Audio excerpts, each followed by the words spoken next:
her off. Flying through the hallway like a disco moth. Pitching to the couch, then I loop through the fan. My tiny whoop's grooving like a funky jam. I dip through the doorway, spin by the cab, bounce off the toaster, yeah, I meant to do that. Neighbors knocking, saying, what's that sound? It's my brush motor soul train getting down. Flying through the curtain, dancing on breeze, freestyle funk in my living room with ease. Tiny whoop magic, bumping every wall. I'm the James Brown of flight, can't stop it all. I got LED strobes and a shag rug trail. I'm looping through the lava lamp, leaving a tail. My whoop's got rhythm, my sticks got soul. I'm the pilot of the party. On a roll, TV remotes a gate, the lamps a dive. I'm flying like it's 75. No GPS, no rules, no shame. Just a funky little quad in a soul train frame. Move it low, we fly that flow. Spread that gap, no time to nap. No time to nap. Hit that roll, funk and control. Bounce that wall, we fly it all. We fly it all.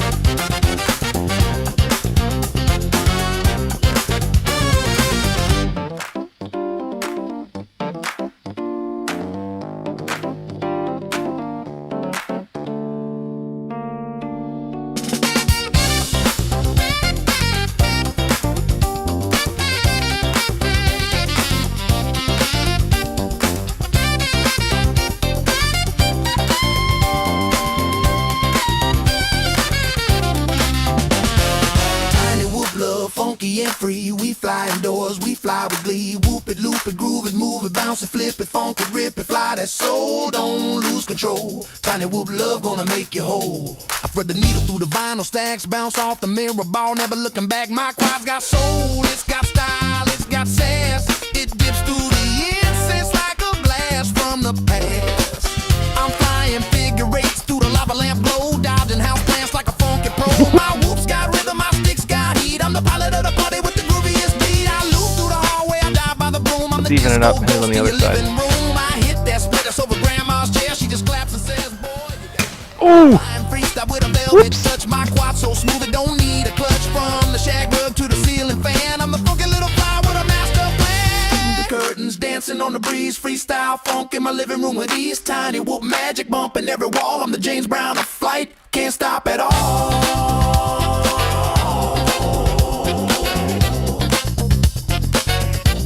Can't stop at all.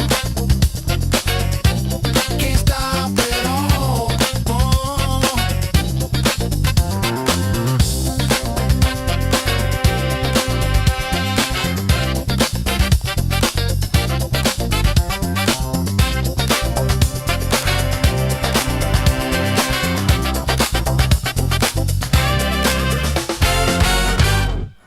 yeah, Hey, wow, friends, crazy my name's runtime. Aaron Ciotti. Too big of a battery, Ciotti. but Hold on. the- It's me talking on the pre-recorded flights from yesterday. What's up, people? Happy Father's Day if you celebrate the pain. It's not pain. It's a wonderful opportunity to make little tiny human beings not, I'm not going to say not, but maybe a little bit less crazy and a lot safer. So yeah. Hey, so that was I was planning on getting a couple batteries of crash testing in, but I only ended up getting one. Because that last hit was a bit much. They don't I don't think they use those boxes that I was hitting there anymore. And like what I was trying to do is like hit it with an arm. Like I was trying to hit like a motor into it, maybe, and then put like all the load into the motor. I'm not sad that I hit it as square as I did, but I want you to hear it. I want you to hear the the hit, because it was something. It was something. You can hear how hard it hits it. Okay. By hitting it One of the square battery. like that, it is testing the top plate quite It's hard a to bit. hit it. And so the We're gonna first, hit this thing at 1,000,000 miles an hour. I'll just here. I'll give you the whole. All right, yeah, we're gonna hit this thing. We're gonna hit this thing at 1,000,000 miles an hour. Here we go. So used to avoiding it, it's hard to hit it. Shit, dude. Let's even it up, hit it on the other side. Oh! Whoops!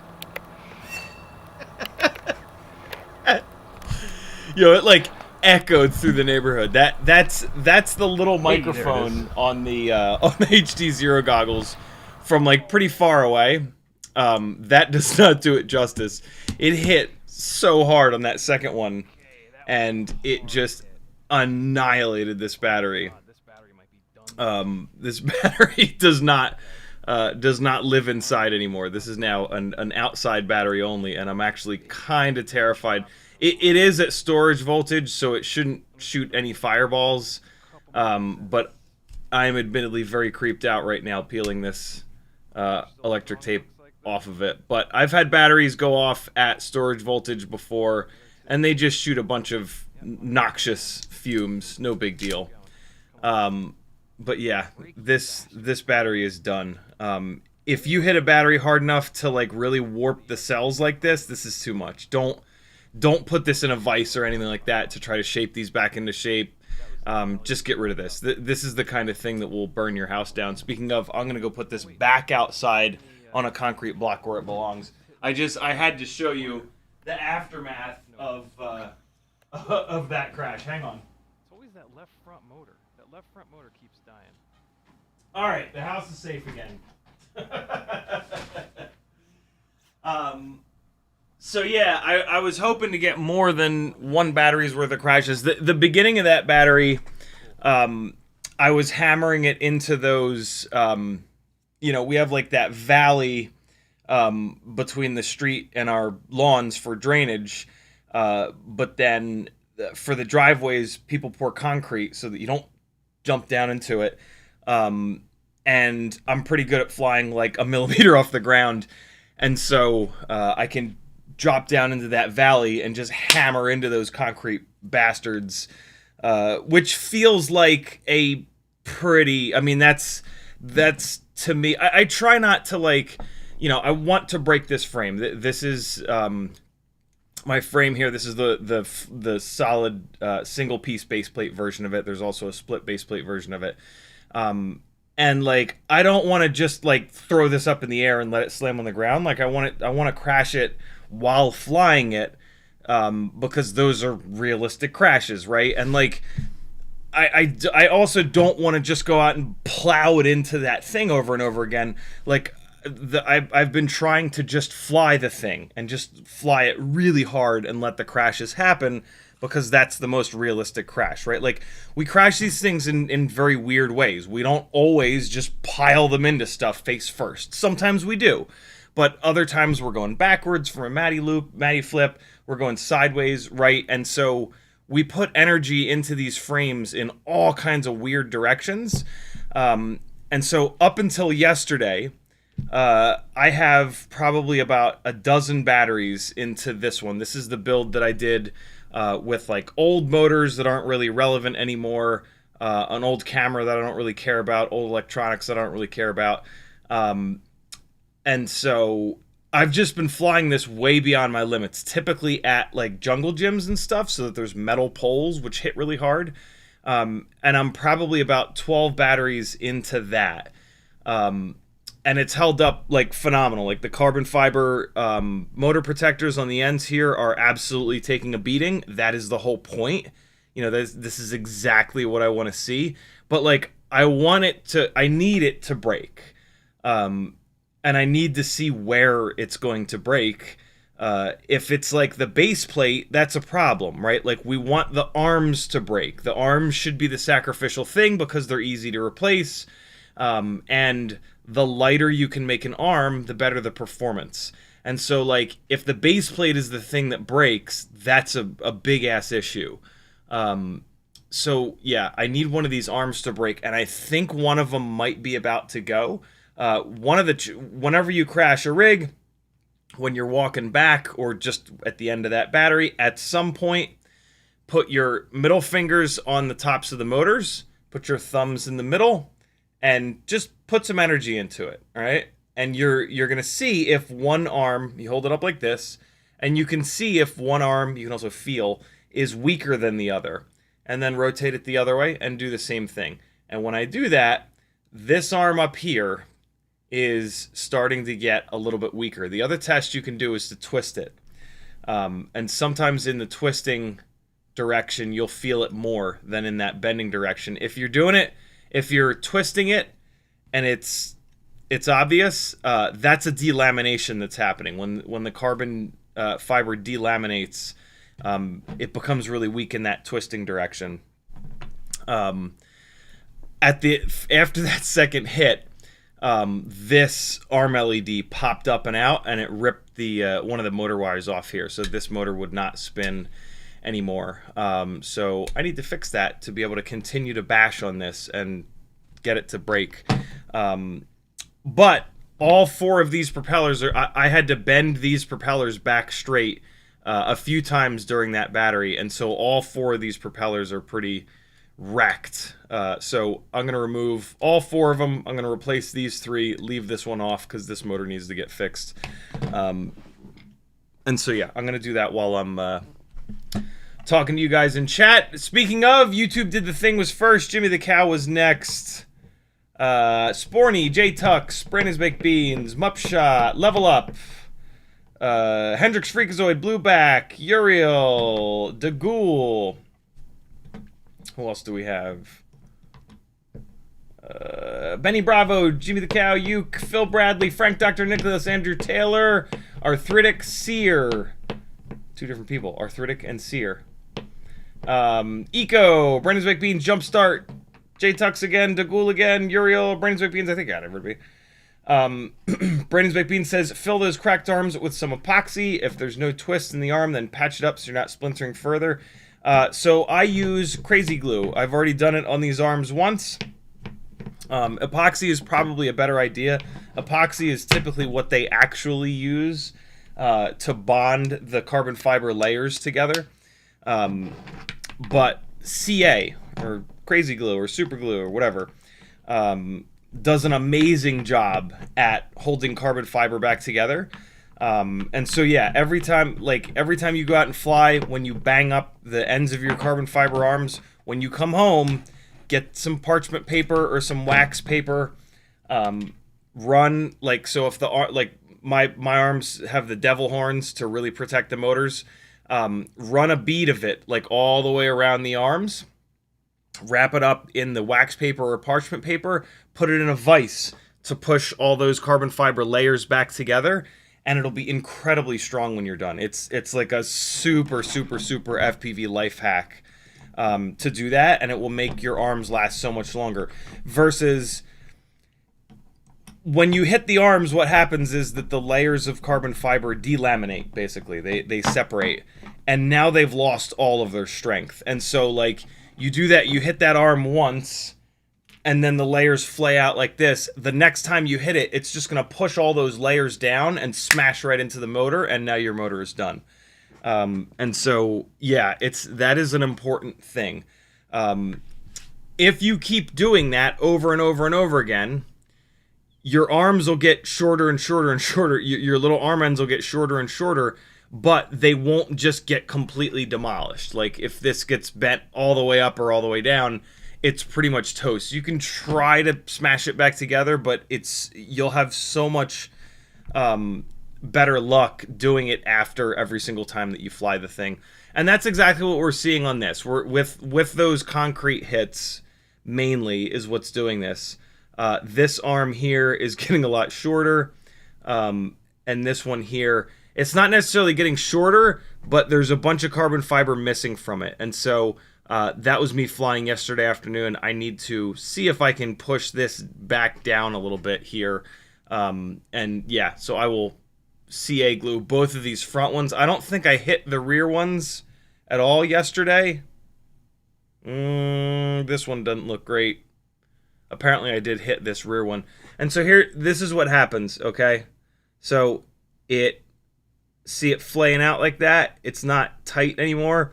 So I'm going to run a bead of super glue around here, around the whole arm, and then clamp that down in a vise. And that'll take the flayed out, it'll get a bunch of CA in between it, and then it'll smash it down together, and it'll become a lot stronger. Really, really, like, it saves you money, it saves you time. It's a quick thing to do. And yeah, there's kind of no reason not to do it unless you're super bougie and you're willing to just replace arms when they get banged up. That's the best case scenario, because then you get all of the carbon back, right? Like when we smash into this stuff, some of the carbon fiber disappears, as evidenced by these front devil horns being a lot shorter than the one right next to it, right? And so, yeah, this is a way of like maintaining as much of that as you possibly can. I'm hoping that with one or maybe two more batteries, I can break this thing. And like I said, I hope it's this arm. I want the arms to break before anything else. Those two center punch hits on that landline phone box out there, they tested the shit out of the standoffs and the top plate and this whole thing, right? Because as you could see by the battery that was sitting right here, that thing went in like this. Like at the last second, I really put the nose down and went full throttle. And so it went in like this. And so that pushes down really hard on the top plate. So if you're going to break your top plate, that's how you're going to do it. Also, if the top plate is too weak, it's going to push down into the flight controller, which I have pretty high on this. I have pretty tall standoffs in here. And so, yeah, that made sure that the top plate isn't too thin, and it's going to wreck your flight controller.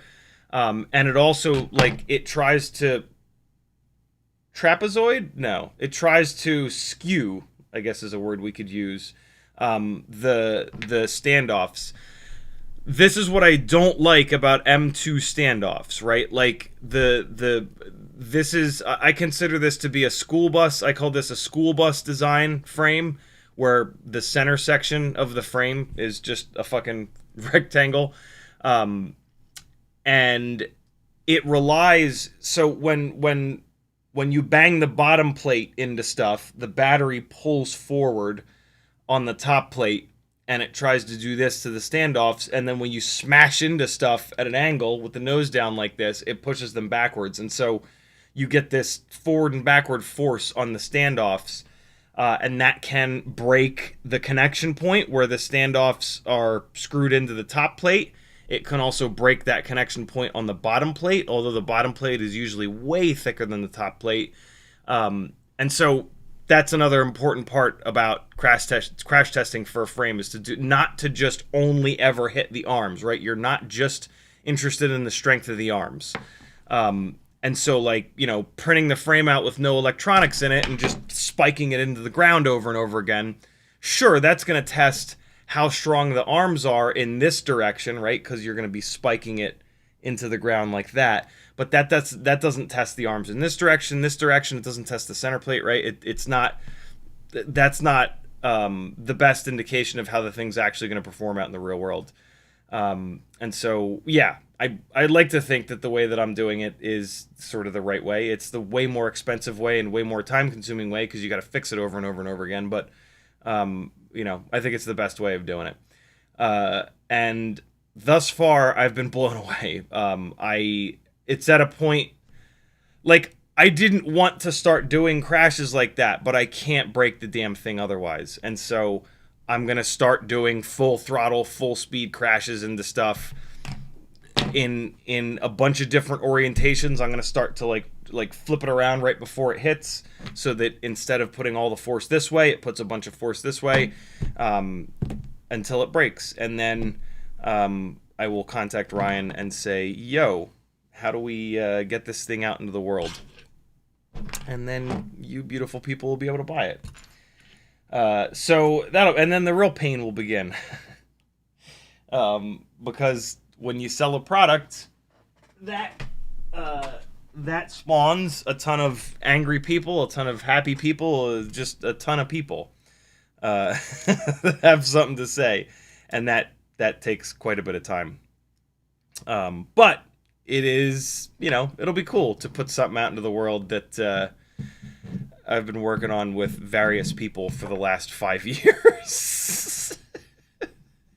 And I think now is a really good time for this frame because of 04 Lite. One of the reasons that this frame stalled is that initially this frame was only specifically designed for analog and 20x20 stacks. And for a little while there, that micros were not going in that. They still kind of aren't going in that direction. But Ryan Harris, who did the bulk of the design on this, thankfully convinced me to add 25x25 holes to it. And so now you can do the other one that I have built up, which has disappeared, has an AIO and then 04 Lite on top. This one is set up 20x20, little space in the back here for an analog VTX and an ELRS module, and this is a great little kind of setup. This is like old school micro territory. 20x20 stack, everything in the back, tight, small, like good to go. The frames are now, the micro frames are now set up to accommodate big ass 20x20 bricks in the back, right? With the digital systems. And so now the asses on all these frames are like massive. All the micro frames are big booty Judy frames at this point.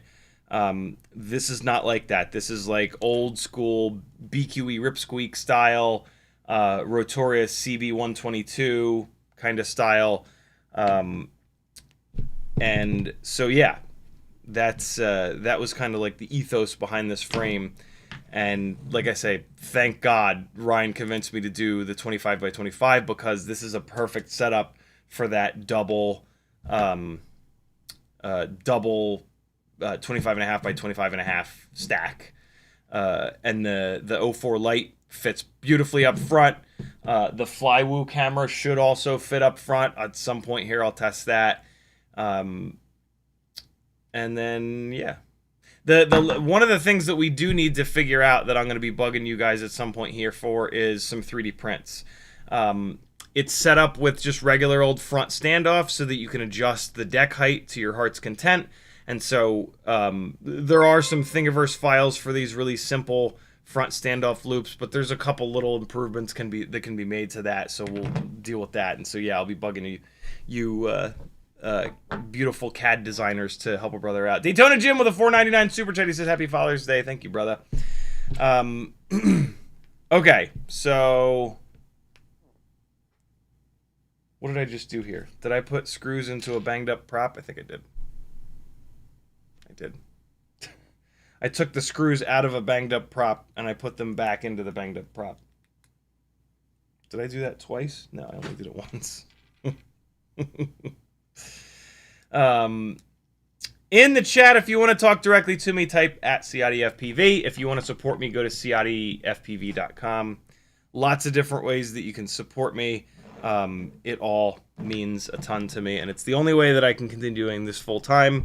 It's how we've been able to build this up to what it is, and we have one of the, if not the coolest communities in FPV.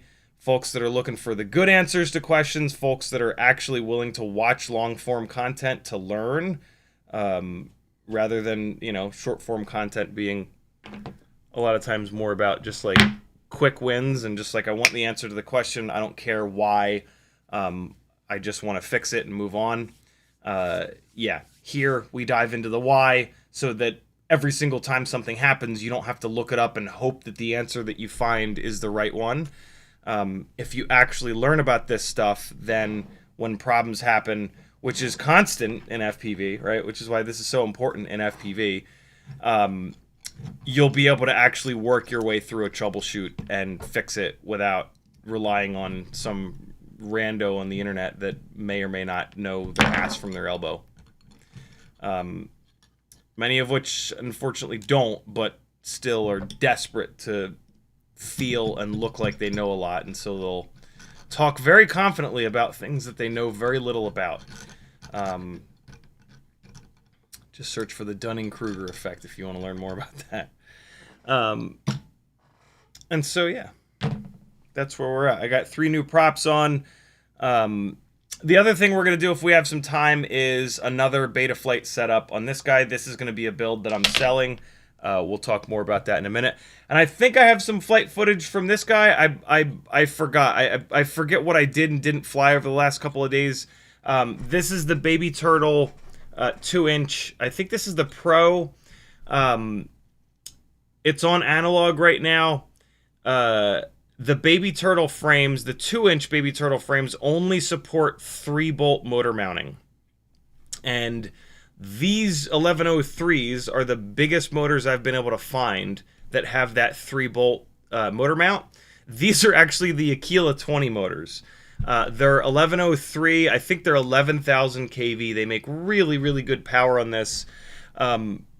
I believe I have a couple of DVR files with the data that I'm looking for from this. I'm gonna switch. I want to switch this back to the RC and Power 1003. What's the kV on these?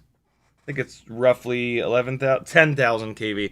I would rather run these motors on it. These Aquila 20 motors, like, we don't know anything about them, right? Like, the Aquila 20 is a bind and fly. Chances are that these motors are not made to as high of a spec as these RC and Powers. But one of the problems that I have with these is that these 3-bolt motors don't make quite enough power. They do make enough power for this rig here on analog. But when you add the 8 grams of 04 light, which is really what I like this frame on, it flies great, but it doesn't give you that, like, knock your socks off kind of like 10-to-1 power to weight ratio thing that you can easily get with 4-bolt motor mounting. I have a Max Frames M2 on the shelf over here, which has either 3 or 4-bolt motor mounting, and that means that I can run the 1202.5 motors on there. 2 things happen. A, you just make a bunch more power, and it just feels insane. B, the 1202.5 motors have, at 12 millimeters wide, the... What? Do you want to Sure. Okay. Yeah. When the motor becomes 12 millimeters wide from 11, right? We've got motors that are 7, 8, 9, 10, 11. From 7 millimeters wide all the way up to 11 millimeters wide, there's only enough room on the inside of the stator for a 1 millimeter motor shaft. When you hit 12, there's enough room in there for a 1.5 millimeter motor shaft, which makes a big difference. And we're talking about down below, 7 millimeters to 11 millimeters, it's a 1.5 millimeter motor shaft down below the bell. Some of those motors also will continue that 1.5 millimeter diameter up above the bell. Not many, but some. When you hit 12 millimeter wide motors, now it becomes a 2 millimeter wide motor shaft down below the bell. They leave it 1.5 millimeters up above the bell, which is fine because at that point you're using T-mount screws and they take all of the load. If you don't run those T-mount screws, you're going to break that 1.5 millimeter motor shaft off pretty easily. So use the T-mount screws. And so, yeah, going up to a 1205 motor, especially on like an open prop setup, is awesome. But unfortunately, none of these Baby Turtle frames have that 4-bolt motor mounting. So yeah, it's kind of tough. Sub 250 GFPV is who makes these frames. They're awesome frames. I hope nothing bad has happened, but Sub 250G was very active on Instagram, and he hasn't posted anything since April. So something happened. Hopefully, he just burned. I hate to say this, but like, hopefully, he just burned out on FPV and he's just taking a break. It sucks when that happens, but like, hopefully, he's not sick or something, right? Like, when people disappear from the internet like that, just like turn off a light switch, sometimes it's, yeah, not great. And so, yeah, I hope everything is okay with him, because he seemed like a really cool guy. I believe his name is Philip. And it felt like the next thing that he was about to do is make these frames with 4-bolt motor holes.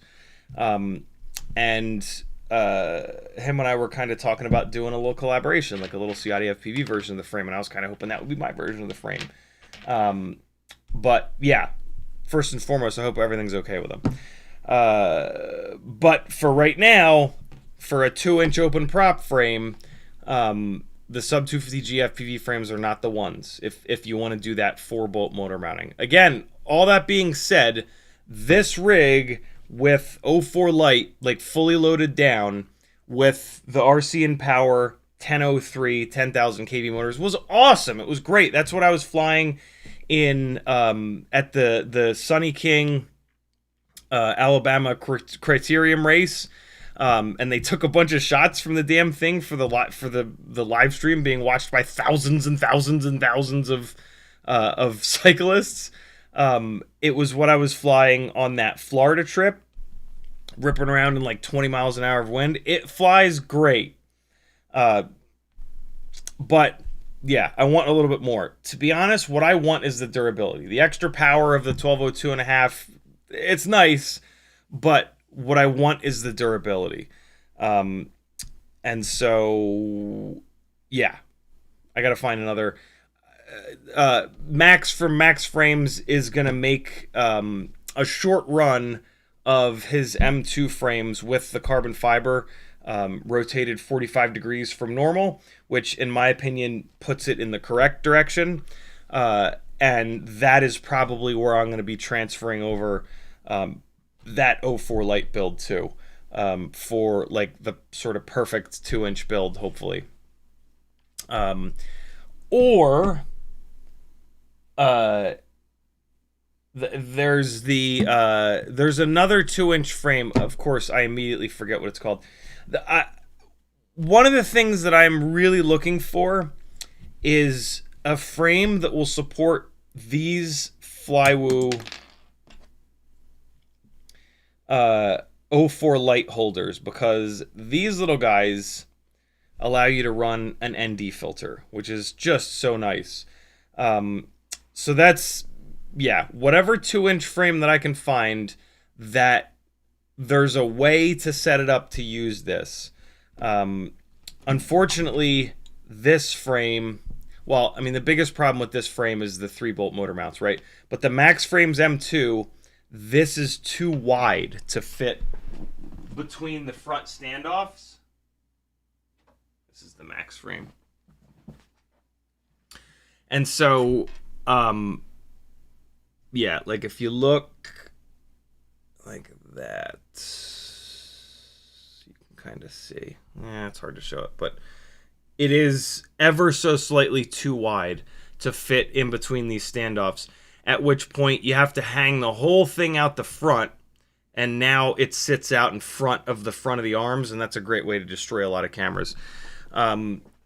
So, yeah, that's kind of the perfect 2-inch frame for me, is something that'll use this, but we got to find a frame where the standoffs are wide enough. And that's tough, because most of these itty-bitty 2-inch frames are trying to save every single possible gram, and when you pull the front standoffs together like this, you can pull the arms in, right? Like the propellers almost hit the standoffs. And so to make these standoffs any wider, you have to make the arms a lot wider. And so like it adds up fast, right? You have a bigger footprint, a bunch more carbon. But yeah, we'll keep looking. And so yeah, I think that I have. Let me actually take a quick look. Maybe I'll play you a little flight footage from this thing. I've been talking about this thing for a while on this stream. Let me show you how the damn thing flies. I believe this will have some of it. Where's my audio? I have no audio. Okay. Okay, great. There we go. Me from yesterday. Say what you're flying. Say what this is. Come on. What am I doing? Alright. Here we go. I can Baby tell. Turtle V7 Yeah. with So here you these go. Aquila 20 1103s. So yeah, here's how this thing flies with analog. It's insane. It's absolutely ridiculous. Like this setup with either these RC and Power 1003s or these Aquila 20 1103s on 2S is so goddamn good. You put the extra 8 grams of 04 light on it, and again, still really good, but it's not. It doesn't have that like complete rocket ship quality to it. And again, you sacrifice some durability. Like, look at the what I want you to notice is the throw that this thing has. Lately, we've been flying a lot of these 2-inch, 2.5-inch ultralight setups, and the one thing that gets me is that the propellers are so big and the weight is so low that they don't have the off-throttle throw. This is the off-throttle throw that I'm looking for. Ready? No, that's not it. I thought I was about to do a big old power loop. But like from the first power loop I did with this thing, and I do this one power loop over these trees that you're looking right at right now in the middle of the street. I do this power loop a lot. But also that right there, that's a perfect example of it. Like, look at it just carry. This thing is light, but it's small. It's not a big parachute. And so, like, with not a lot of forward momentum, it just sailed clean over that pickup truck and then some. Like, this is the amount of off-throttle throw that, in my opinion, is, like, right. Like, this is what you get from a 250, 260, 270 gram 3-inch rig, or a 300 to 330 gram 3.5-inch rig, or a 600 to 700 gram 5-inch rig. And like, that's what I want. I want all of these things to fly as close as possible to one another so that I don't have to adjust so bad every single time that I switch from one to the other. And so that's one of the things I'm going for. There you go again, right? Like, it's a it's a more even flight experience in that, like, the beginning of the movement, when you're on the throttle, it's carrying a certain amount of speed. And then when you cut the throttle, it doesn't just slow down and stop. Like, it's not like this weirdly one-sided thing. When you chop the throttle, it still keeps going. Does it slow down? Of course. But it has, the props are small enough to where it's a small enough parachute, right? Because the props are always spinning and they always act like a parachute. So it's a small enough parachute with just enough weight to just keep traveling off throttle. And there it is again, like just throwing it up over that truck. It's really noticeable. I don't think, there it is again. Look at it. Look at that. That was all off throttle there. And it just kept moving forward. It didn't do that weird thing that like toothpicks do the worst, right? Off throttle, still moving forward. It got all the way to that driveway on the right there before I picked the throttle back up. Like, that's what I want. That's what feels right to me. That's what looks the best.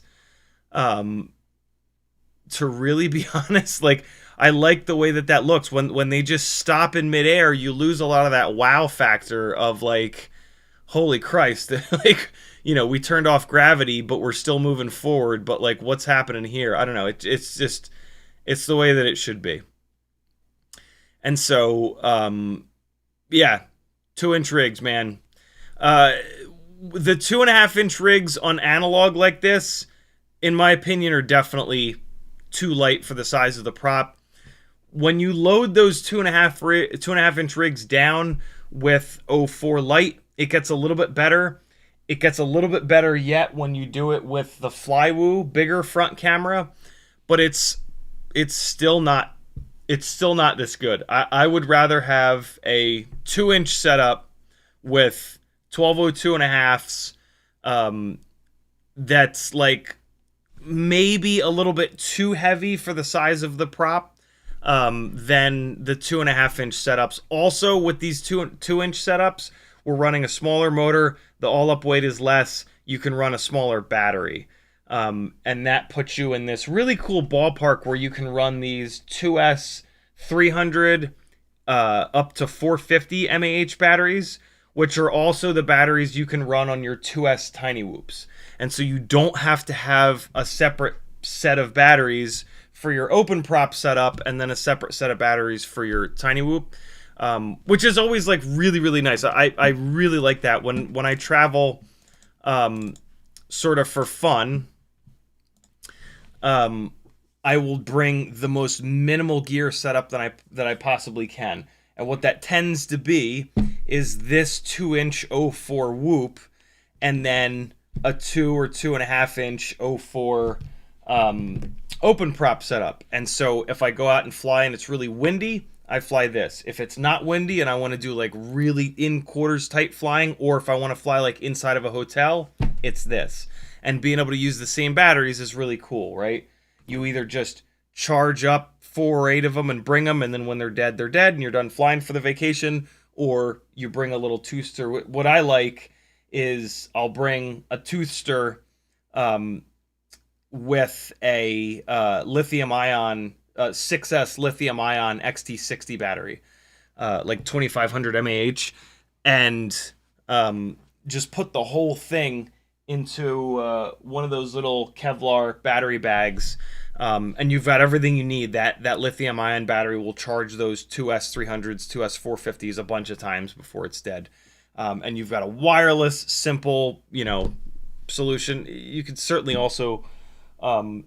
I used to do that because I didn't have a little power brick that would push hard enough for the toothster, but I actually now do. I picked up an Anker, I don't know, 7,000 watt or something like that power brick for $50 on Super Crazy Special. And that'll actually fire the toothster up. It's got 2 USB-C outs and then 1 old school USB. So maybe I'll start doing that, because bringing one less battery on an airplane is always a nice thing, nice feeling. And so yeah, but that's how, that's how I want to travel on vacations, because when this is your full-time job, vacations are to get away from this. And so you don't want to bring like a whole big ass gear setup and make the vacation about flying. It's fun to fly, don't get me wrong. But it can be annoying to the people around you, and you do need to take a break sometimes. We all do.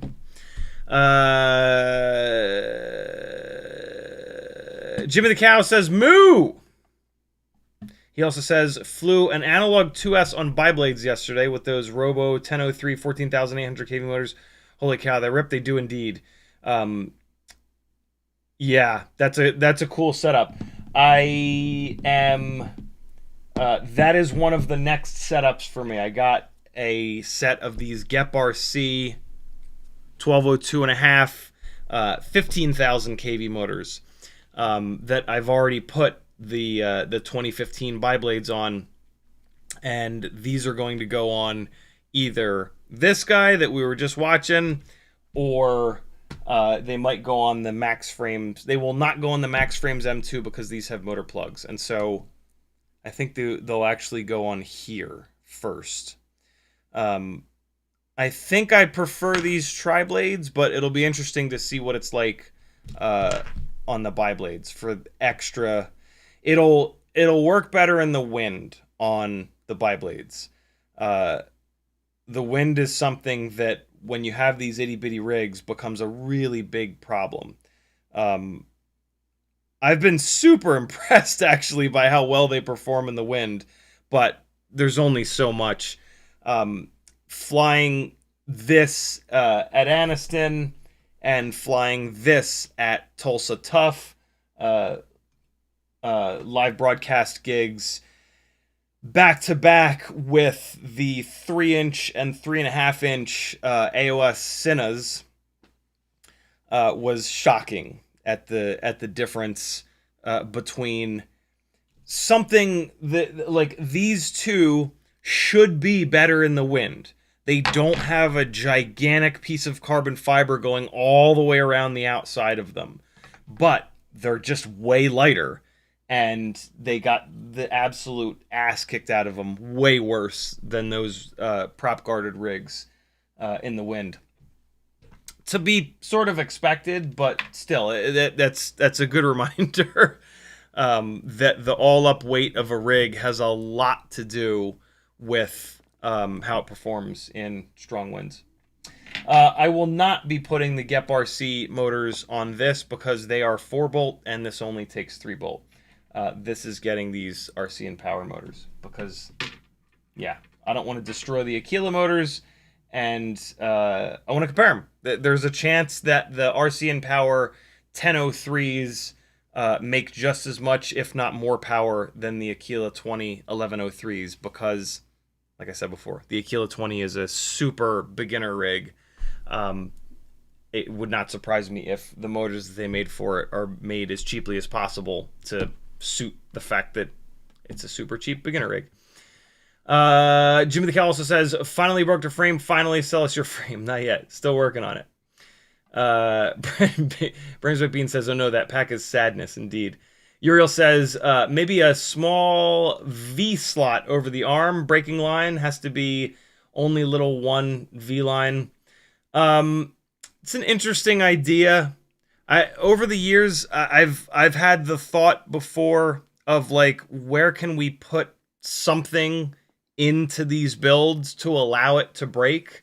For a little while, I was thinking about, like, where can I put, like, a weak sacrificial solder joint so that it doesn't rip the pads off of another ESC.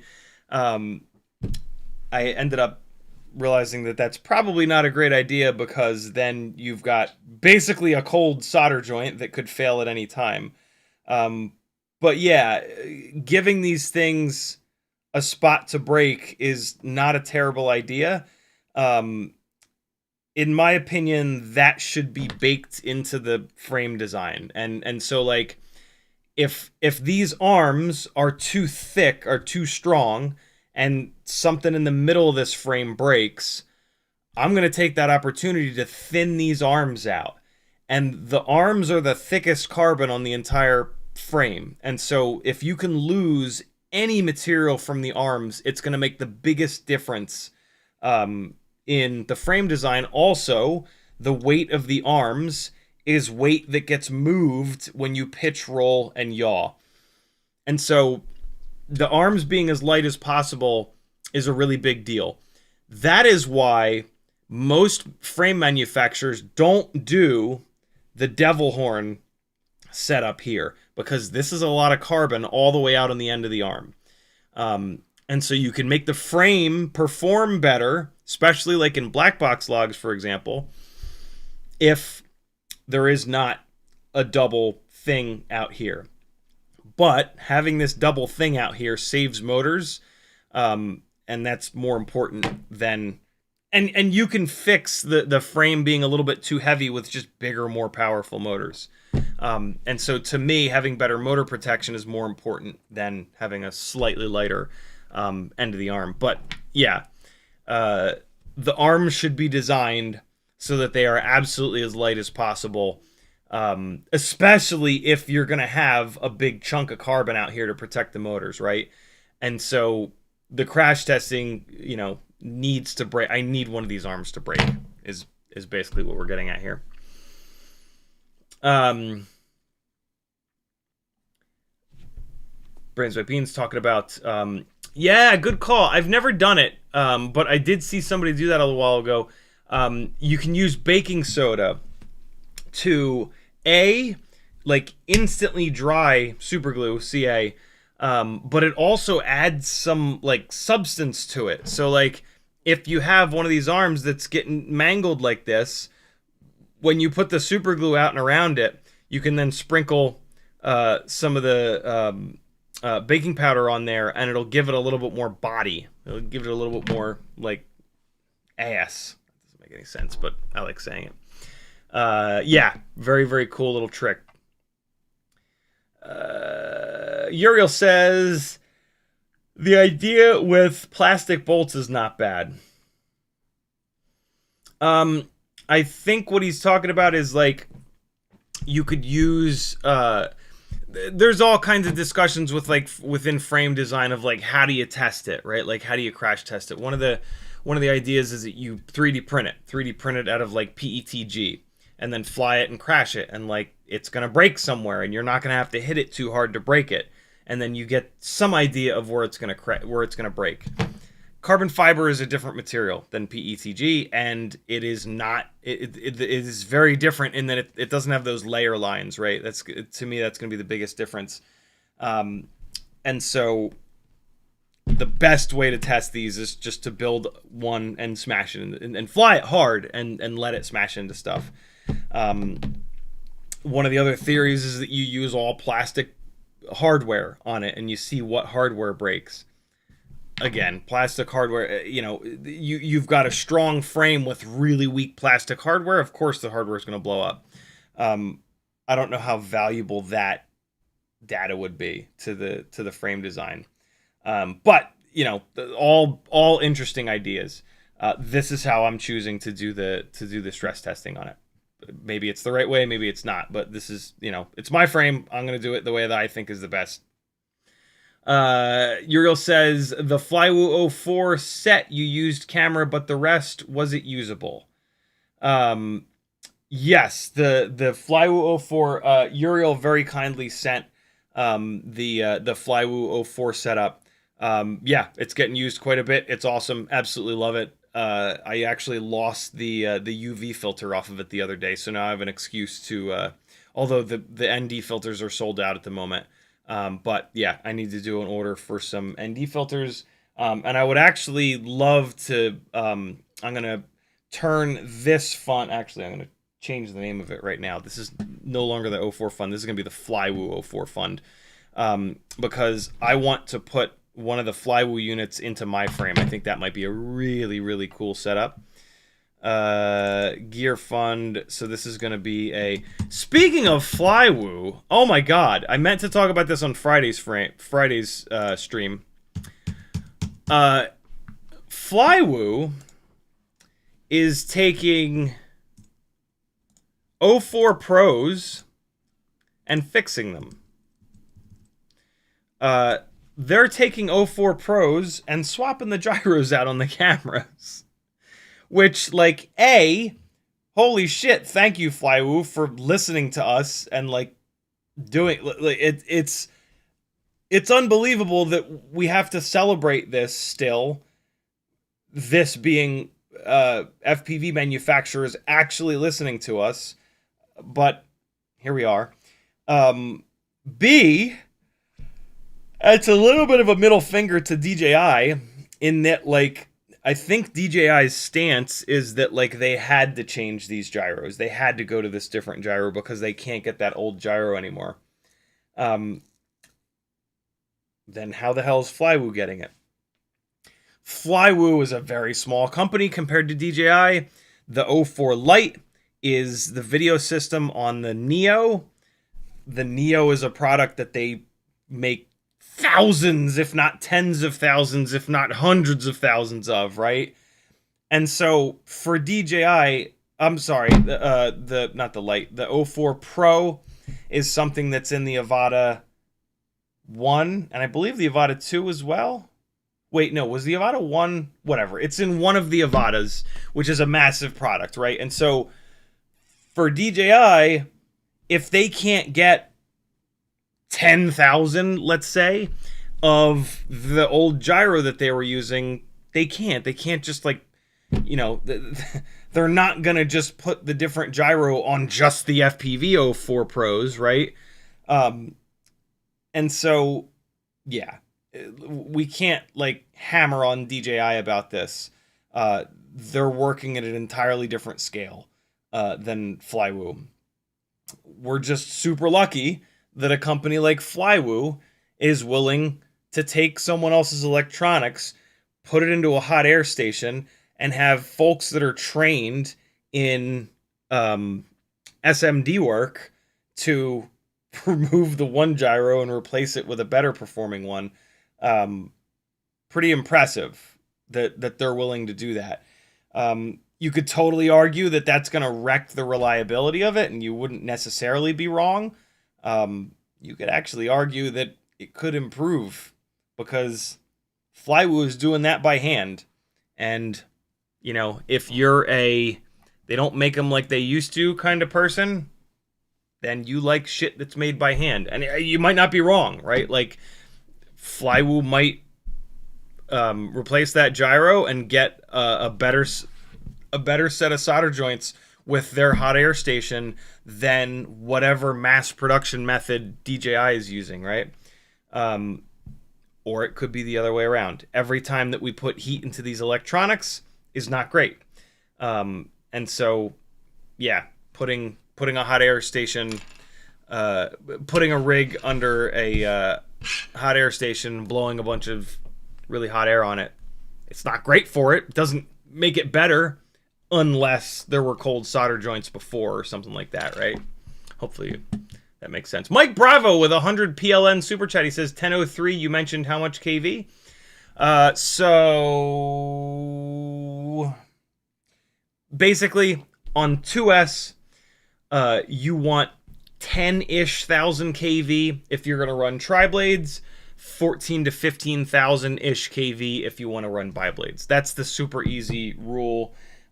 If you're a little bit above, it's better to be a little bit above those numbers than below those numbers, because if you're above those numbers, you can motor limit down in the PIDs tab. If you're below those numbers, you have to do things like running a 4-blade prop or running a more pitchy propeller to get the power out of it, since you don't have the RPM.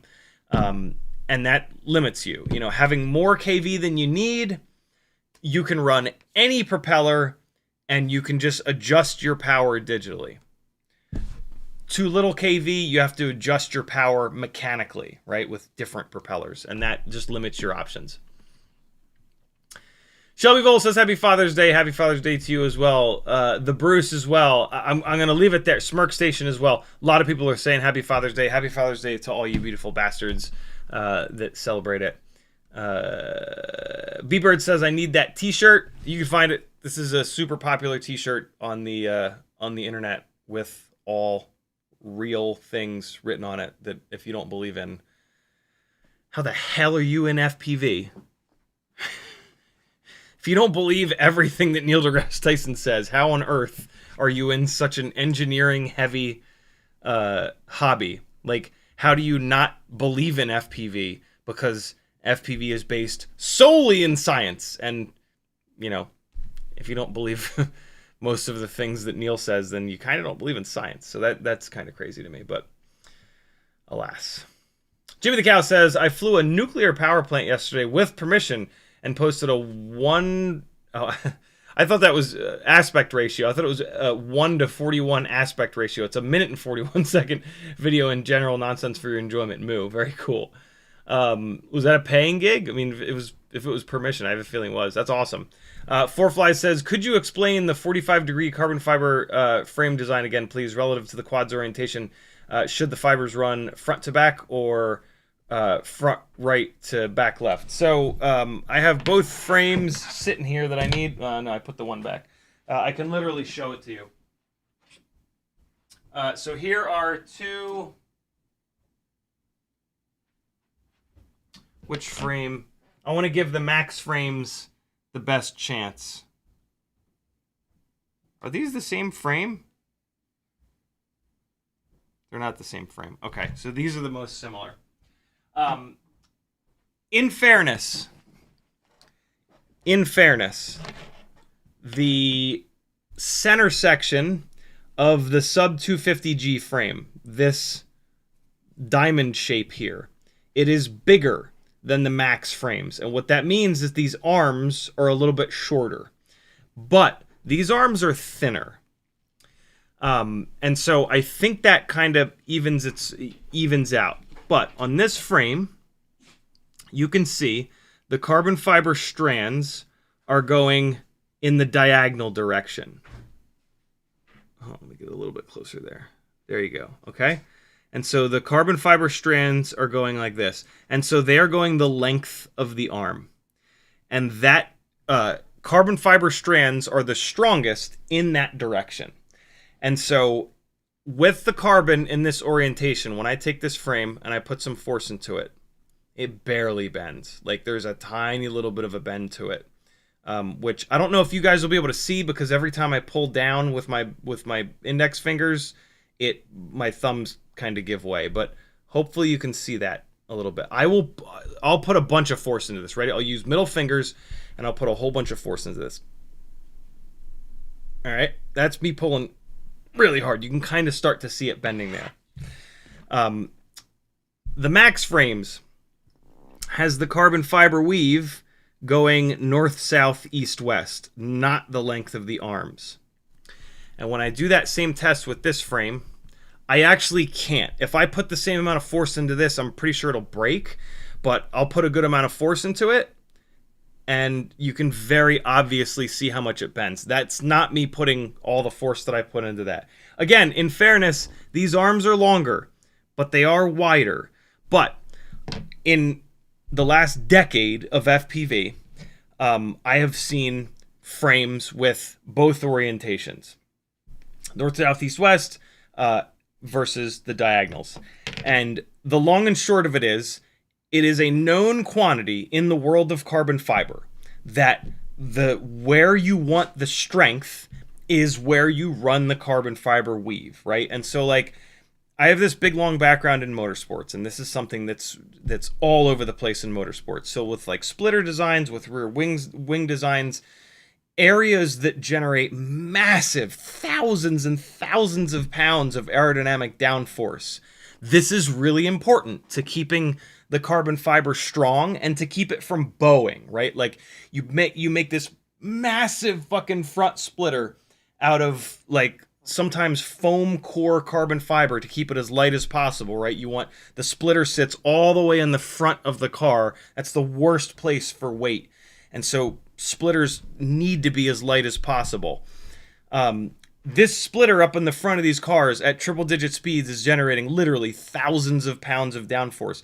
If that splitter is not strong in the correct directions, it will bow, it will bend downwards and hit the ground, and then all kinds of hell breaks loose. And so it's super important. And so in that world, they're doing custom layups on the carbon fiber. This is when you see them using those big ass vacuum bags.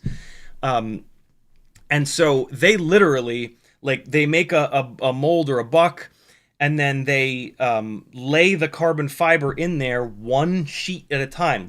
Put epoxy down, lay the carbon fiber down with the correct orientation that they want for the strength, and then the next level, the next layer, the next layer, next layer. And so this is like a known thing. The directionality of the carbon fiber is where you get the most strength.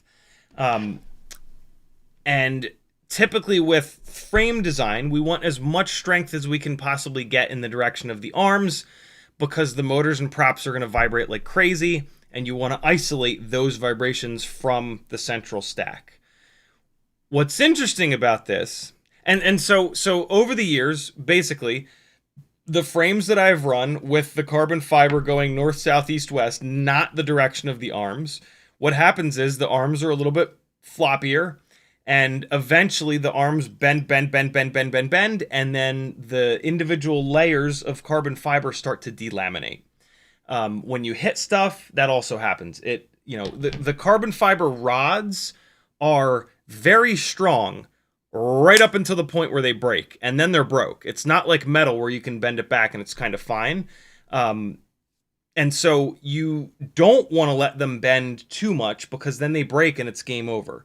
And so laying it up in a direction that they're stronger so that they don't bend enough to break, right?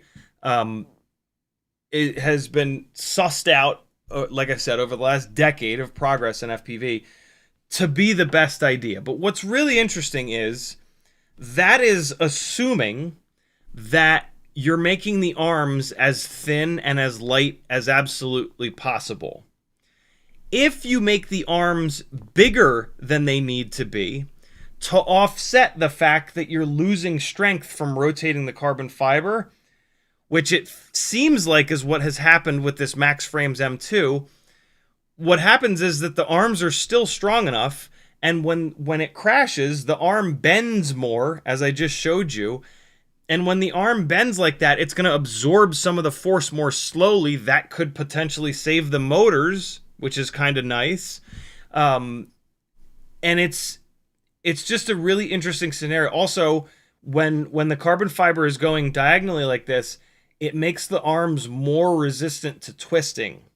And the twisting direction is a node, as Chris Rosser calls it, of vibration.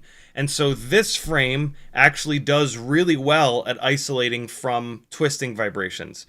It doesn't do nearly as good of a job isolating for up and down bending vibrations. And when I've looked in the past on these live streams at black box logs between these two very, very similar frames, this one is definitely significantly more noisy in the logs than this one, with the same props, same motors, same everything. And so it is still, I think it is still a better bet to have the carbon fiber going in a 45-degree direction.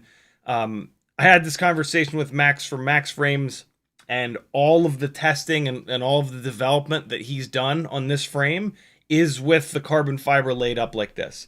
And so he wants to keep it the same. And I don't blame him. He's got lots of people out there flying these things. I fly it. It flies awesome. I have not had an arm delaminate or break. I haven't put a ton of batteries through it, but I've crashed it a bunch. And so I don't blame him at all. The fact that he's willing to have 4 or 5 of these cut for me with the carbon fiber rotated is like really, really cool, right? And so, yeah, it kind of couldn't have worked out better. I'm hoping that once I can get them and show him the difference between the black box logs, I'm hoping that maybe he's willing to offer it. Maybe it can even be like a CiottiFPV special edition Max Frames M2 or something like that, right? Like, I would love for that to exist for you nerds that pay attention to this stuff and watch long form content to actually learn this shit, rather than just, look for a YouTube short saying this is the best thing ever and then just buy it blindly. So yeah, there you go. Carbon fiber 101 for you. This is why individual arm frames are absolute magic, because when you have individual arms, on the arms, you can run the carbon fiber strands the length of the arm for maximum strength, but then on the body, you can run it north-south. And so this is the other thing I didn't talk about. The other thing that by Max running this north, south, east, west is that this central part of the body is really, really strong. And so you'll never break this base plate on this axis or this axis, right? And so his center section here is extremely strong because of the directionality of the carbon fiber. Usually we don't break the center section, so you could absolutely argue that it's not worth it. Like, this is not where you need the strength. You need the strength in the arms, and you wouldn't be wrong. That is my thought. But that's a real thing. You'll never see a top plate ever with the carbon fiber going in the diagonals, because a top plate only ever needs to be strong up, down, left, and right. And so, yeah.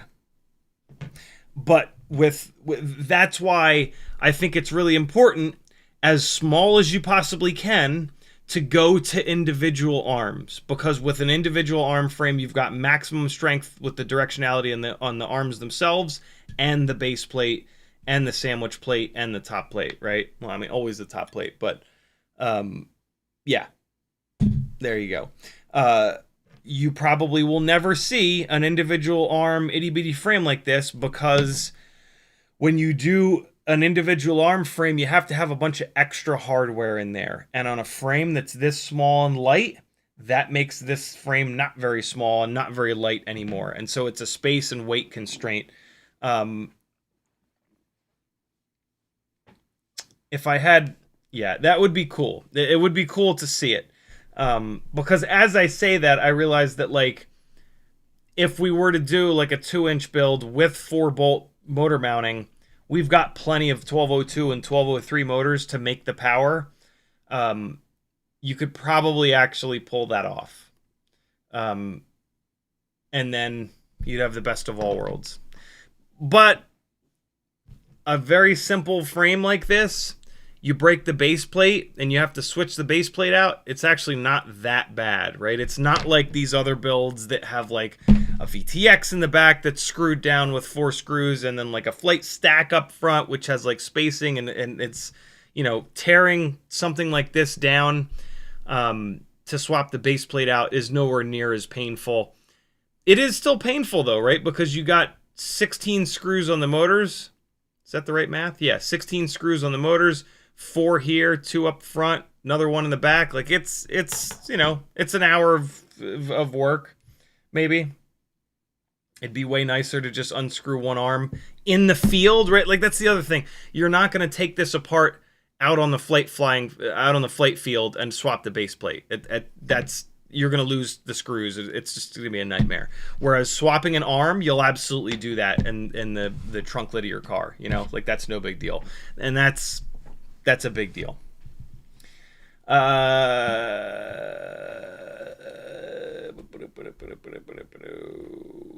Orkshire Opa says, guys, I talked to Flywoo support the other day asking when the 04 Lite wide or lens is back in stock, and they answered it would be discontinued. Can't believe it. It's way too good. What the hell? Hopefully that's not... Hopefully they're not talking about this setup that they sell, the wide angle like lens all in a thing. Hopefully they're just talking about the lens that you put on the front of the 04 to make it wide angle. That should be discontinued. This setup is way better. Where are we at here? Luca says, I'm running 1002 18,000s on 2S on my T-Cube 18 and tri-blade props. I really like their soft punting doesn't soft mounting doesn't affect durability. So, sorry for typo. Very cool. Very cool. That's a lot of KV. But the 1.8 inch props are significantly less than the 2-inch props. Even though it's only 0.2 of an inch, it actually makes a big difference. Four Flies says, thanks, makes sense. Amazing to see how big of a difference it makes. Yeah, for sure. Sporny says, Armaton also told me that the non-aligned orientation is oftentimes better for everything Cinewhoop. Yeah, so 5 or 6 years ago, the previous owner of Armatan, Chris, I believe was his name. Armatan is now owned by someone different, which is great. But the previous owner of Armatan was absolutely dead set that the directionality of carbon fiber didn't make a difference. Weirdly, the Armatan frames all had the north, south, east, west orientation, not running the length of the arms. And for a long time, Armatan also resisted individual arms. They were all about like solid base plate. And we're going back before I was doing this full time. Joshua and Rugi from FPV Cycle and eventually Chris Rosser all dug into carbon fiber tech, talked to people in the carbon fiber industries, and were all like, yeah, no, that's not right at all. But Armatan was dug in, and it just, whatever, wouldn't listen to reason. Maybe they knew some magic. Everybody that black boxed their frames was like, holy shit, this is a disaster. I mean, they didn't have much of a leg to stand on. The leg that they had to stand on was well, we offer a lifetime warranty on our frames. Nobody else does that. How would we be able to do that if our frames are breaking all the time? But then you talk to anybody who ran their frames and they would be like, yeah, I'm on my 5th replacement. It really sucks because it takes them like 2 or 3 months to replace the frame when it breaks. And so, yeah, it's pretty obvious. It's something that's... what's interesting is like them saying North-South is better for Cinewhoops. I mean, maybe. It depends on the design of the frame, right? Like, if you've got a box frame, right? Like, if you've got a box frame that has supports in all directions, sure. You're right, brother. Like, you got me. But like nobody was ever arguing that. Nobody was ever talking about box frames. Everybody was only ever talking about it, right? And so that's like that. That's that weird like MAGA way of arguing, where it's just like you just pull some shit out of left field that your theory is correct on, and you're like, yep, that makes it correct with everything because I don't know how anything works. Everything seems like a conspiracy when you don't understand how anything works. But I digress.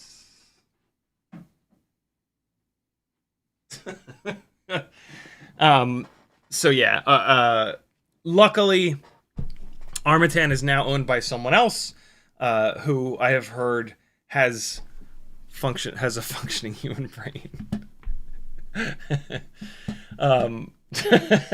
Dannon says, I'm late today. I hope you're doing well. I am, man. Yuke says, watched a video of a guy who was making a 5-inch 3D printed frame. It actually seems super solid. Not sure if I want to put that much money on some plastic, but it's cool for sure. It is, man. These what is it called? Generative, organic. It's like generative organic design, I think. Frames are super interesting. I just don't see a world where they're gonna crash all that well. Like, yeah, you're making a frame that's really strong, I guess, in all directions, but we don't crash in all directions, right? Like, and so it's 10 years of real world testing and crashing versus, you know, a machine trying to figure out how to design a frame, you know, and so like the frame design that we human beings have figured out over the last 10 years and we have crashed in reality, that's going to be tough to beat, right? And carbon fiber is a hell of a material. The 3D printed stuff, I feel like the layer lines are always going to be the problem, right? They're always going to want to separate between the layer lines. I don't doubt that on the first flight before it gets crashed, it's going to be great, and it could potentially be better than a carbon fiber frame. But I think once they start to get crashed, they're going to fall apart. I could totally be wrong. I would love to be wrong. It'd be amazing to be able to 3D print a fucking frame, right? But yeah, that's just my kind of take on it. Very, very interesting to say the least, though. The main problem, since we're talking about carbon fiber, the main problem with carbon fiber is that in order for it to be cheap, which we demand, it has to be sheet-based. It has to be able to be CNC routed out of a sheet, which is why our frames look like shit, right? Like, you look at other carbon fiber stuff. I don't have much carbon fiber shit in my life. Motorsport-based carbon fiber stuff gets laid up in a mold, and they have to lay it up a layer at a time with epoxy, so it's super time-consuming, and it ends up being super expensive. That would be the best way to make one of these frames. You could do one of these 3D crazy generative organic designs, and then build a mold, and then lay it up. Well, that would be a frame that would cost $200, $300. I almost said $100, and I caught myself at the last second because there are frames nowadays that are $100, which is crazy. And then I said $200, and I thought, Jesus Christ, there's a couple of frames that are almost $200 now. It would be a frame that would be $300 or $400 more than likely. It'd be awesome, but then you're gonna crash it, and it's gonna wear away at the carbon fiber, and then you're gonna have to replace it anyway, right? And so, this sort of, we've spent over a decade perfecting this. Like, this is really, really good. From like all standpoints, right? Livability, serviceability, performance, adaptability, right? Like as the motors change and the bolt patterns change and all that jazz. So yeah, Sporny says these organic frames combined with metal 3D printing will be the next shit. Mark my words. Yeah, maybe. I don't think metal is the right material either, though, because metal bends. But who knows? It's only a matter of time before they can 3D print. I'm sure they probably already can 3D print carbon fiber, like the strands. Like I'm sure they'll be able to at some point here like rotate the nozzle and like put a strand of carbon fiber down one direction, the other direction, and now they can do 3D designs with it. Metal is also typically heavier than than carbon fiber when you look at like a given strength. Cool. Let me fix this motor. What time is it? 4:24. Let's just see real quick. This might be a really quick fix here. Kicking on the soldering iron at 700 degrees. 700 degrees is a little hot, but I've been soldering for the last 10 years, and I'm half decent at it. And so I can get onto the pad and off of the pad quick enough that even at 700 degrees with these tiny little wires, I don't ruin anything. For most folks, especially when working on whoops or micros, 650 is going to be a better soldering iron temperature. 650 in cheeseburger units, of course. I don't know what that is in intelligent world units. I only know cheeseburgers. I've been living in America for too long. What can I say? I have a feeling that this motor is done, though, because these motor wires are so short, and this ripped off from pretty deep inside of there, that I think this motor is gonna have to go, which is okay. I have a whole bag of these motors. These are old ass motors from a website called MyRCMart. Type MyRCMart into the chat if you're an old fucker that remembers that website. Probably fondly, because they had some of the best stuff like 7-8 years ago, and not a lot of people knew about them. It was like a little secret in the community of like super DIY folks, especially like micro stuff. They had some micro motors that were way ahead of their time, like these. Actually, these 1304 5000 kV motors were an absolute miracle back then. They were a high enough kV where you could get power out of them on 4S and even 3S, and then they were a good size. 1304 was a very rare size, and so yeah, I have lost the strands here. Let's clip a little bit of this silicone to see if I can uncover some inner strands of wire here. Nope. Yeah, that kind of stinks, but whatever. It's fine. What about this? Boy, would it be nice if, like Tiny Whoop motors, there was a little PCB on the bottom of this motor with motor wires soldered to it, wouldn't it? Tiny Whoops have that. The fact that that was figured out with Tiny Whoops, I find is pretty cool, because all motors should have that. Usually, stuff trickles down into Tiny Whoops, right? Like, we learn something on a 5-inch rig, and then it trickles down to micros and whoops and everything else. But having a PCB on the bottom of the motor that you solder the stator windings to, and then you just solder a simple set of, for a tiny whoop, 30 gauge, for bigger quads, thicker wires too. That is a much better setup than this, which is just that the stator winding material is soldered like alongside of multi-stranded wire. This is kind of crazy that we're still doing this. I mean, it works, but like this is a perfect example of when it doesn't work. This I have lost so much. And then like I could strip this all the way back and try to solder wire to wire here, but like that's an awful lot. That's a complete pain in the ass.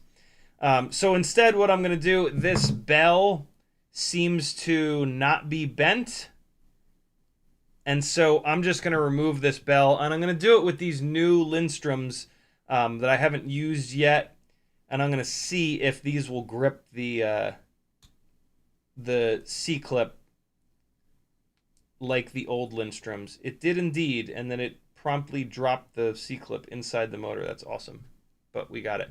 Cool, so I think these are going to replace my old-ass banged-up ones. Maybe I'll give these back to my dad now that I've borrowed them from him for the last, like, 20 years.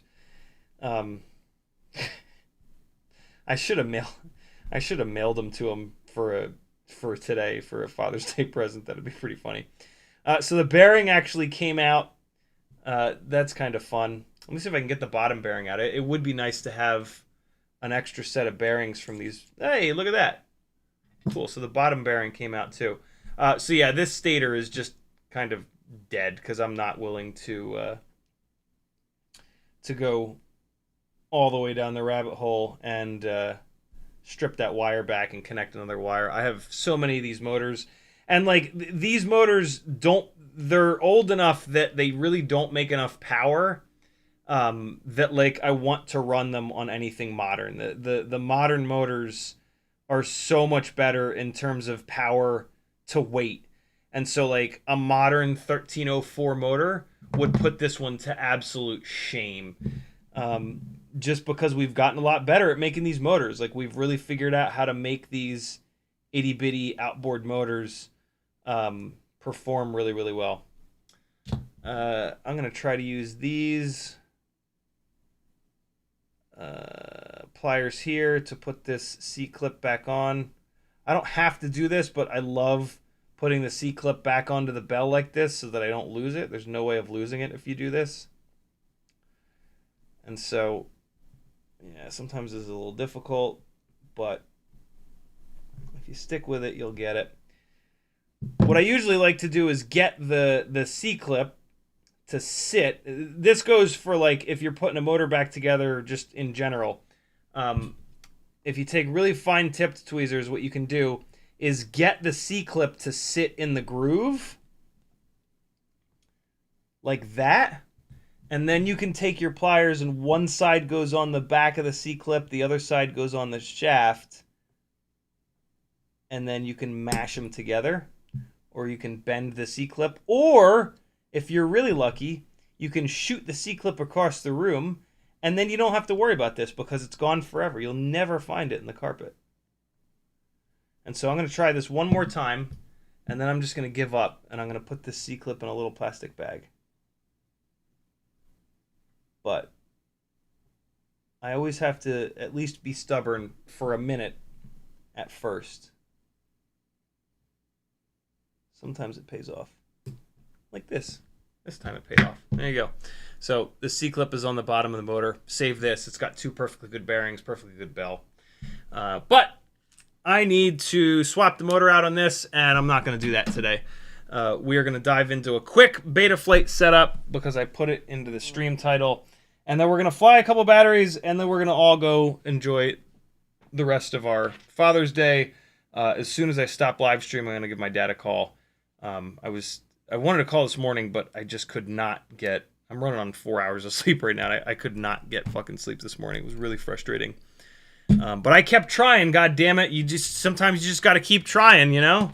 Just keep laying there like a total sack of shit. Yuke says he did lots of crash testing with it, and it did break, but man, it was interesting. They can print steel knives. It's just not cost effective. Wild. Hey, speak of the devil. There's my dad. Sear says prop size and electronics space / clearance of your frame. 3-inch props, 20 by 20 mounting or 25 by 25, and then it's on standoff, so you can make the build height whatever you want. That was really, really, really important for me, is for it to be on standoffs rather than vertical carbon plates, so that you can set that build up for whatever you want. Whenever you plug a quad in, just give a quick look to this. Go nose down, go nose up, left, right, yaw left, yaw right. Make sure, especially on a fresh build, that this on screen is reacting the same way as the quad.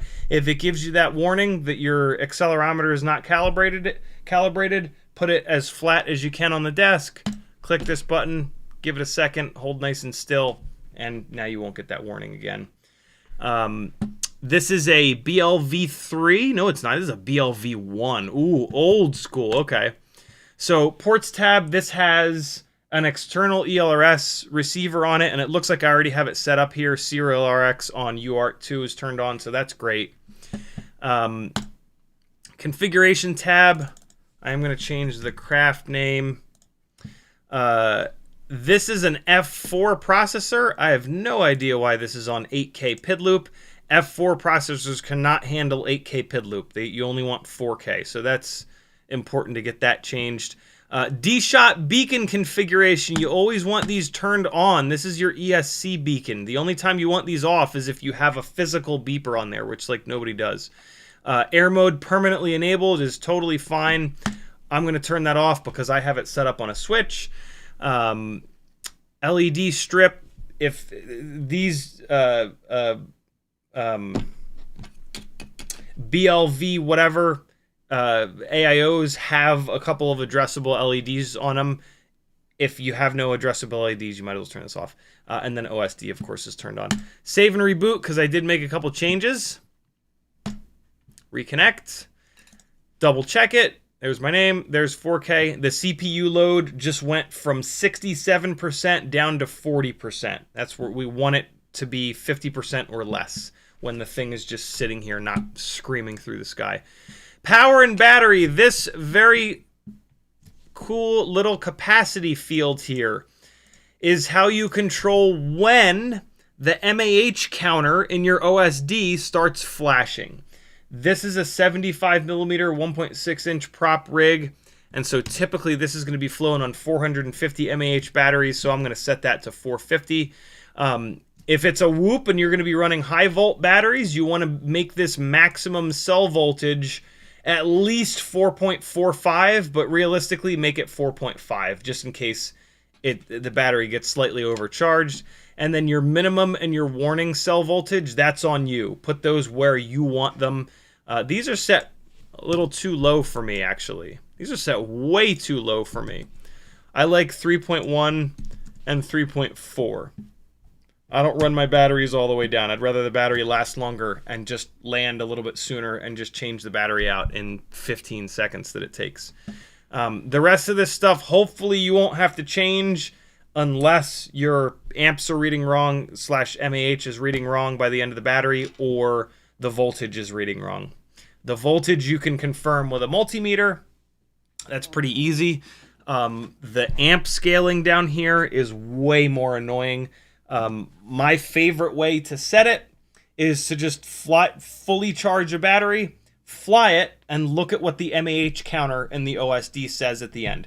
If it's a 450 MAH battery and you land at 3.5 per cell at like a hover, for example, if it's not at 450 or really close to 450, you can come in here and you can adjust this scale to dial that in a little bit.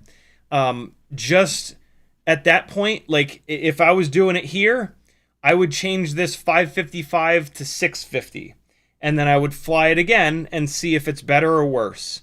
If it's worse, I would change this to 450. If it's better, but still not right, I would change it to 750. And just fly a couple batteries in a row, moving this scale up and down.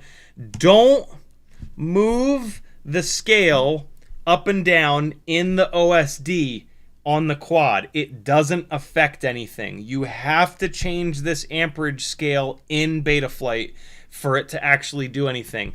If you go pitch forward, yaw left into your OSD, you can find these scales and you can change them, but nothing happens. I don't know why you have to change them here in Betaflight. So you have to plug in every single time. It's kind of annoying, but it won't take you long to get it dialed in.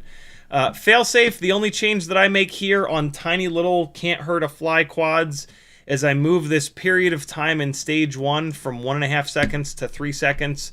It just, the last command that it gets, it holds that. Sort of, I mean, that's what these roll, pitch, yaw throttles are. Their channels are. It's actually set to auto. What auto does is it centers everything, which like is not the end of the world, because like if you're turning, you want some indication that it's gone into failsafe. If you're gonna change one of these, the one that I think that should be changed is throttle. Change throttle to hold. What that'll do is it'll hold the last throttle input that it got. So in theory, you're cruising like this, and then it fail-safes. It'll just keep going. And hopefully, it'll keep going until it reestablishes a link. If you have that set to auto, what it'll do is it'll go to idle. And so it'll be cruising along, and then it'll just start to lose altitude. You could also set the roll, pitch, and yaw to hold, but that, like, I wouldn't want that. Like, if I'm going to turn, I want some indication that it's gone into failsafe. And, like, a lot of times going straight ahead is your best bet, right? Because you should never be, like, going straight towards something that you don't want to hit. Whereas you might be turning towards something that you don't want to hit. And so you don't... So, yeah, you could argue either way on that. But I like to set the throttle to hold and then roll, pitch, yaw to auto. So it just centers them out and it just traces a very predictable straight line. Save and reboot to lock that in. Or leave it exactly the way that it is, because the way that the failsafe is set up from Betaflight is very safe and totally works. Presets. This is on Betaflight 4.3.1, so we're going to do 4.3 settings for clean build with RPM filtering. I'm assuming that I'll be able to get RPM filtering in here. The other thing I'm going to do is dial this in for Express LRS 250 hertz. And then the options, this is where you select how much stick smoothing you get. So if you want your footage to look really smooth and you're willing to sacrifice some latency, you can use cinematic or ultra cinematic. On a tiny whoop, I'll do usually HD freestyle or freestyle. Pick it and save and reboot. That's going to dump a bunch of stuff into the CLI. And we're good to go. I don't recommend you use any other presets than those. Tuning is painfully easy, and you'll get way better results with 4 minutes of tuning than running any of those presets. Basically, just grab this master multiplier. You grab this master multiplier, you start moving it up little by little, like go from 1 to 1.2 to 1.4 to 1.6 to 1.8. At some point, the quad will tell you you've gone too far. It'll start making weird noises. When you're zero throttle, it'll do weird shit. The motors will get hot. It will tell you. It will let you know, yo, you've gone too far. You will have just flown it. You can adjust that master multiplier in the OSD. So you can charge a battery, you can go up, fly it around for 15 seconds, land it, go into the OSD, go into the sliders, move the master multiplier up, fly it again, move it up, fly it again, move it up, fly it again. At some point, you're going to do that, and something's going to change. You back that off to where you were a minute ago when it wasn't acting weird, and that stupidly simple little thing that you just did will get you a better tune than any of those presets will ever get you, because those presets are for a very specific quad and a very specific pilot. You don't have that exact quad. You're not at the exact same air density as that person. you are not that human being. And so for you, that tune doesn't do you any good. So don't do it. Custom tune your stuff. My starting point for tunes is this. You should not copy this for all the same reasons that I just told you, but this is where I start with all of my builds. And then I dial it in from here. Or sometimes I leave it. A lot of times this is fine. I term relax on 15 is for racers, 10 is for freestyle, 5 is for cinematic. Dynamic damping, if you're going to run it, I like it at 30 and 30, but boy, is it hard to tell if that does anything. Motor output limit, 100%. All right, so D-shot telemetry is off. I'm going to have to see if I can get this thing onto Blue Jay to get, because I have put that preset on assuming that we're going to use RPM filtering, and right now we're not. This AIO might not support RPM filtering. We'll look at that in a second. VBAT sag compensation, turn that on at 100%. It'll give you less power at the beginning of the battery, but full power at the end so that it's more level through the whole battery. Thrust linearization, turn this on and either leave it at 20 or change it to 10. This gives you a little bit more PID authority at 0 throttle, which is a good thing. Actual rates, here are my actual rates. These are the default rates. These are mine that I run. You should not run these. You will hate this. This is very cinematic rate profile with all the expo in the world.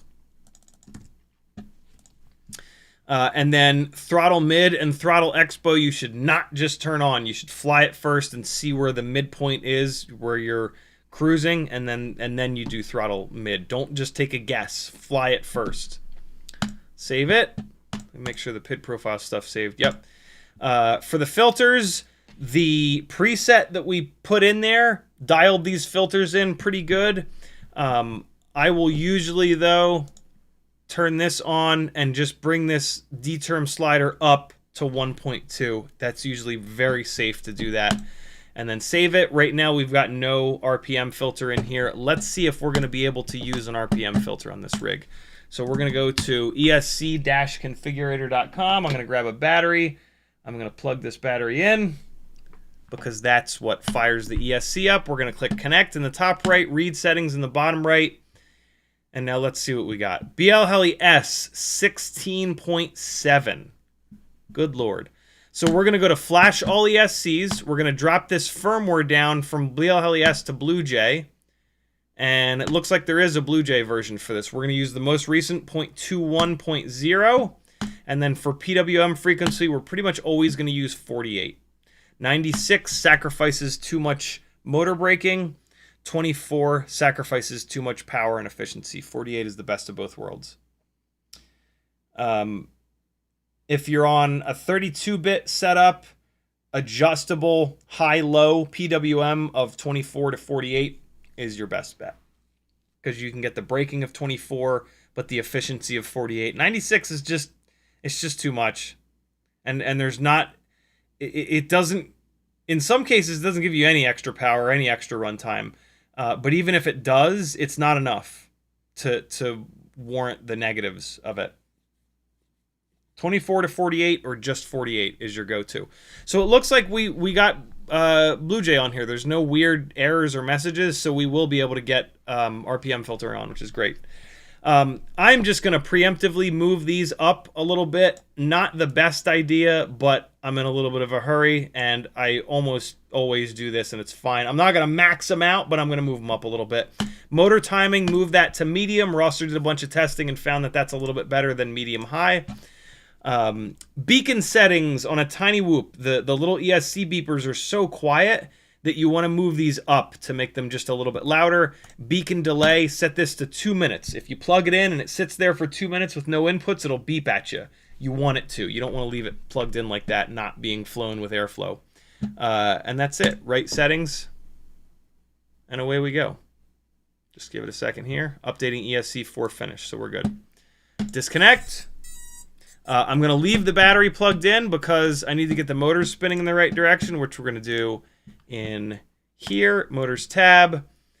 We don't need to reorder the motors because it's a tiny whoop and the AIO is sitting correctly with the USB in the back, so the motor 1 is where it should be. We do want to change the... although that does not apply. Happy Model has ESCs that will be weird. What you can do, though, is go directly into motor direction here. I understand the risk. The propellers are off. Wizard, start and spin. This is going to spin... nothing. Bidirectional D-shot switch is not turned on. Agree. It should have spun them without that being turned on. I'm a little confused, but let's just see. Motor direction, understand the risks. Wizard, start and spin. I don't care. It's working now. It's all that matters. Oh, this left front motor is upset for some reason. Hold on. Let me stop it and start it. No. No. No. No. Don't be like this.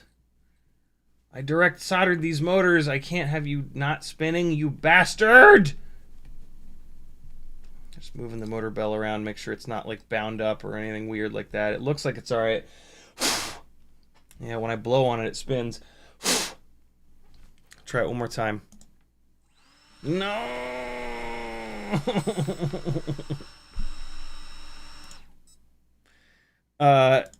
I don't recommend you do this, but just out of curiosity, I'm going to grab this motor slider and pull it. No. This is a good way of cooking your ESC here. If you have a motor that's not spinning up properly, just cranking a bunch of power into it is a great way of destroying your ESC. But in this case, the ESC is probably destroyed already. It is hard to tell, though, because it could be the motor, but the motor is direct soldered and thus a complete fucking pain in the ass to swap with another motor to try to figure this out, especially because with this frame, you have to solder the motors. The motors are too big to fit through the holes in the frame, and so you have to solder the motors while they're threaded through the frame, which sucks the biggest bag of donkey dicks on earth. And so, yeah, this sucks ass. Okay. Well, what I was going to say is that you can just come into this motor direction slider. I understand the risks. Wizard, start and spin. And then when one of these motors is spinning the wrong direction, like motor 1, click it and see if motor 1 actually changes direction. If it happens on another side, then you know that you have to reorder the motors. Motors 1, 2, and 3 are now correct. Motor 4 is not correct, but motor 4 is also not spinning. And so this is where this setup ends, because there's no point spending any more time if the channel 4 on the ESC is blown up.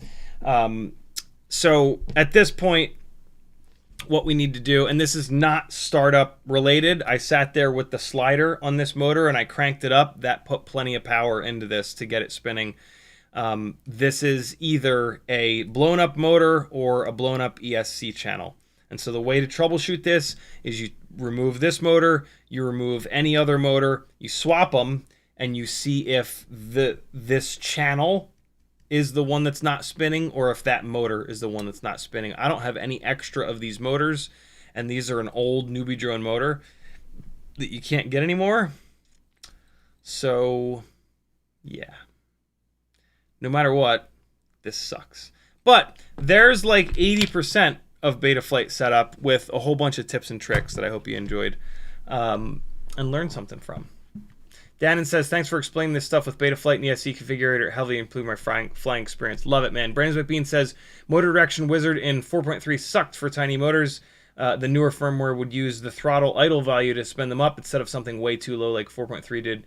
I would try updating the firmware. And then Brandon says, oh, it's a newbie drone AIO. It's also it's a BLV1. This is an old AIO that I found in a box. I would not be surprised if it blew up, and then instead of throwing it away like an intelligent human being, I put it into a box to be found many years later. This is like a 5 or 6 year old AIO, so this AIO is probably blown up. But I will switch 2 of these motors. All 3 of the other motors spun up totally fine, so we know that the startup idle values are working completely fine. The other 3 motors also spun up like right away. Like the other 3 motors weren't doing that thing where like they twitch for a minute and then they spin up. Like they just went right away. And so the ESC startup values are fine. That motor number 4 or channel number 4 is the issue. This is a mechanical problem. If I were to just like keep pushing the startup values more and more and more, I might be able to get this motor to spin up, but it's not going to perform right. It's not going to like it's not going to break down. There's a problem, right? It's not going to have. It's going to limit the performance of the rest of the quad because it's the weak link, and the PID loop pulls everything down. And you know, I don't want to fly something that's like being crippled by one motor or one ESC channel. That's just going to fail all the way, and then you lose the whole thing, right? Right now, if I go and fly this, I could potentially lose this frame, these motors, these propellers, this canopy, this camera, this antenna, this ELRS receiver. Whereas if I get it flying, you know, get it performing properly before I fly it, I could still lose everything, but there's a lot less of a chance. Let's fly a couple batteries, friends. It is indestructible whoop time. 18 point something grams, but 1.5 millimeter motor shafts and just maximum durability. If you think that 18 point something gram quads are too heavy to fly inside, I'm about to prove you wrong. Lighter is going to be easier to fly for sure, but having something that is as durable as this is really, really nice. Just never thinking about like the motor shafts bending or the canopy exploding is real cool. See what's happening upstairs.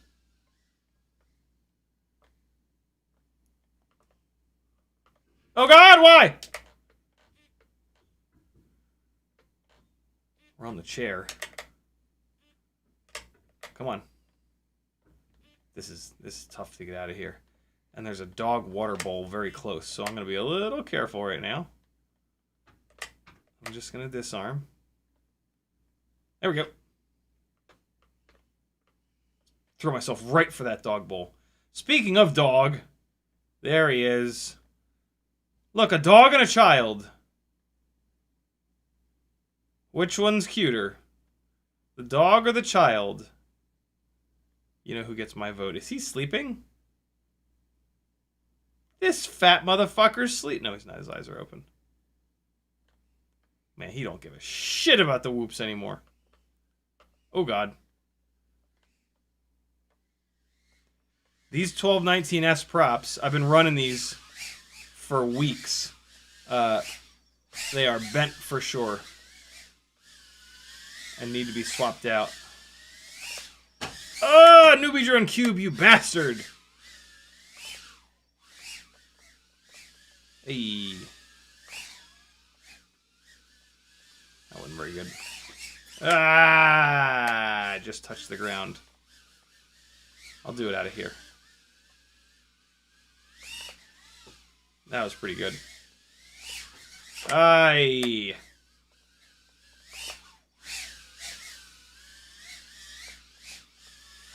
Ah! I didn't turn quite enough. Oh. Ooh, printer got me on that. That's undercoverable. Yeah, nope. That's okay. Battery's done anyway. Hey! How many of you bastards bastards have flown your 6 batteries for today. Sound off in the chat.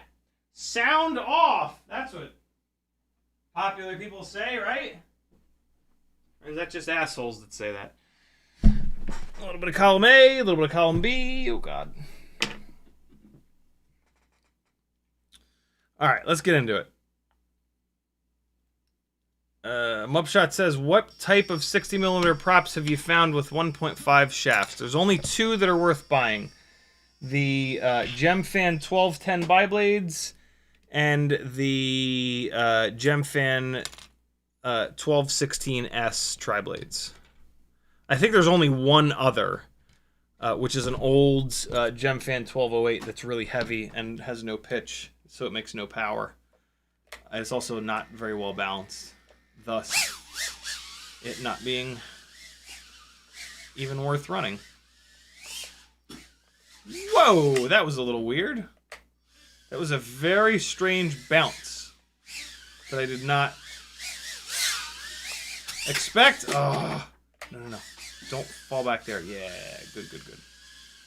So these propellers are beat up enough now where the PID loop is getting a little freaked out sometimes, and it'll just and when the PID loop freaks out, it freaks out with power. And so there's these moments where this thing will just add power when I'm not asking it to, and that's fucking me up a little bit here.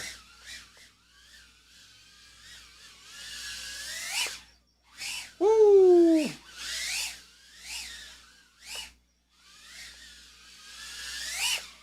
Ah, missed it. No, get out of there. I'm not gonna turtle mode it because there's all this weird fiber shit in this gas fireplace.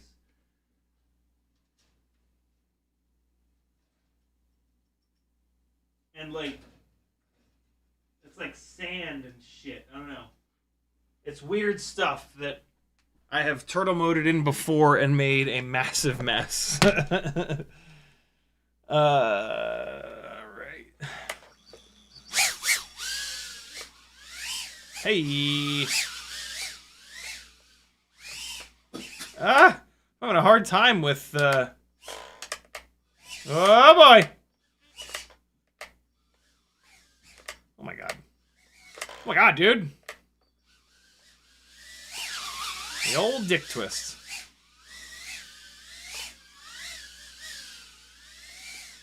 Oh!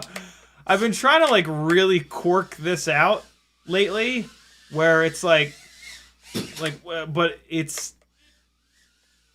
full commitment, and it's kind of blind. Like, I can kind of catch the white Stig helmet a little bit to try to drive that into this gate, but, like, not really. Oy, that was a bad one.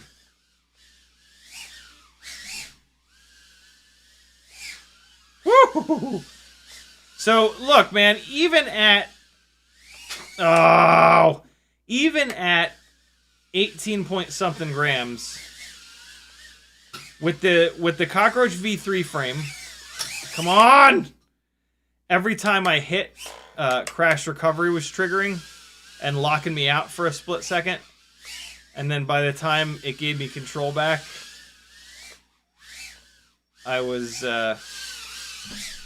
it would be just in time for it to hit something else and trigger crash recovery again. Every once in a while, crash recovery will screw you. But way more often than not, it will help you. It is a massive net positive.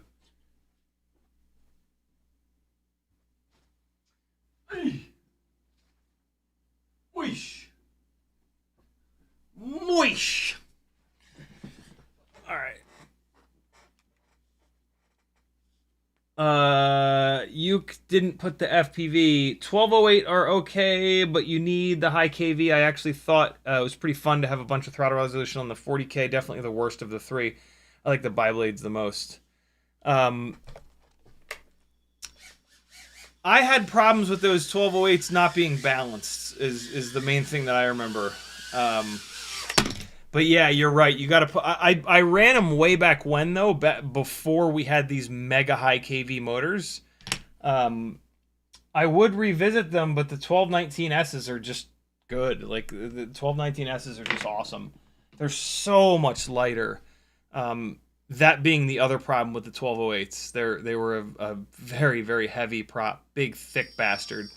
But I mean, if you want a total basher, I guess there you go. They are going to be. No, the 1210, I don't know. I don't think they'll be any more durable than the 1210s. But if you want the most durable possible tri-blade, yeah, the Gemfan 1208 is it. But you're going to need a hell of a high kV motor for them. And your options are pretty limited on little motors with 1.5 mil motor shafts. Woo! My God, I pulled that one off. A little bit of luck there, not hitting that lamp. Ah! No. Don't be a dick. Take back off, please. Thank you. Hey! Oh boy, that was close. Hang time, my friends. With enough power, even fat rigs will get good hang time. Because they'll float upwards for longer, basically, is the easy way to think about it. A heavier rig with more power, you'll get the hang time, you'll get more hang time in the upward direction. You'll get less coming down, but you'll get more going up. I didn't need to disarm there. I moved this fan over here. I don't know why. Look at it pushing on me. Look at this fan kicking my ass. Woo! Ah! Trying to do the ultimate dive to trench run. I don't know if I'm ever going to be able to do that. It's this dive. Oh man, I can't even get the dive. It's that dive, and then perfectly get altitude locked in, and then power loop the bar cart. That is like the ultimate combo. I did it once last week, but I mean, you could do anything once. It's about doing it repeatedly that makes you a good pilot rather than just somebody willing to try the same thing over and over again. But if I keep trying it, I will get better at it. There's just so much shit. Like, there's so much shit to hit. There's so many things that have to go perfectly. I don't think it'll ever be something I can do repeatedly without doing it like the soft chicken out way, right? I can like throw it up here and then like slowly descend down, but like that doesn't look right. You know, you gotta be zero throttle on a dive for it to be a proper dive. Last battery, friends. I'm flying 4. You should fly 6. If you fly 6 batteries a day, every single day, you will get so much better at FPV. And when you fly good, you feel good. I promise you. So do it. Uke says 1210 are insanely durable. I think I've had a set for 3 weeks of carnage. Yeah, the 1210s are wild. Wild. They have a solid plastic hub. So the hub will never blow up. Which is also like one of the problems with them, to be honest, is that solid plastic hub. It's heavy. Their biblade should be very lightweight, and it's not. Hey, the dive tunnel and I are not friends today. Yeah, so it's like it's heavy like a tri-blade, but then it doesn't have the grip of a tri-blade, and it's also kind of low on pitch, like 1210.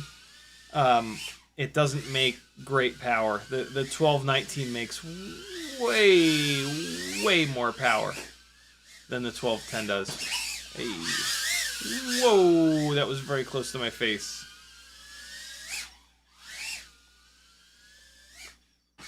Oh, just caught the last little bit of the cube. I can get that a little bit better. Nope, still not there. There it was, but then I hit the ground! The hanging cube thing is the goddamn greatest. I don't necessarily recommend these newbie drone gates, though, to make this hanging cube. They're a little bit too small. What you want is the bigger size, which Tiny Whoop sells. Tiny Whoop sells this size cube here, which is just big enough. It's a little bit smaller than the Weebleed ones. It's a little bit bigger than this LED Weebleed one. Just right. Tiny Whoop sells them in both red and purple. And you just get like, I mean, you can hang it from the ceiling with anything. You can, it'll have like little strings on it. You can just jam the strings in between these tiles. Or if you don't have drop ceiling like this, you can get these little, oh look, it's about to fall off. You can get these little cable clips. These are meant to stick to your desk and hold cables down. But they work perfectly for these gates, to hang these gates from the ceiling. They're small, they match, they're like rubber. They're absolutely fantastic.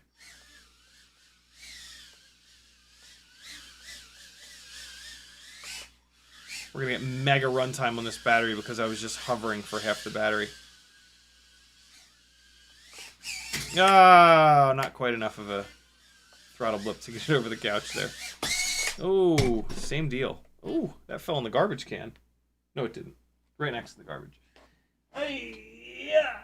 Oh, hey, yo.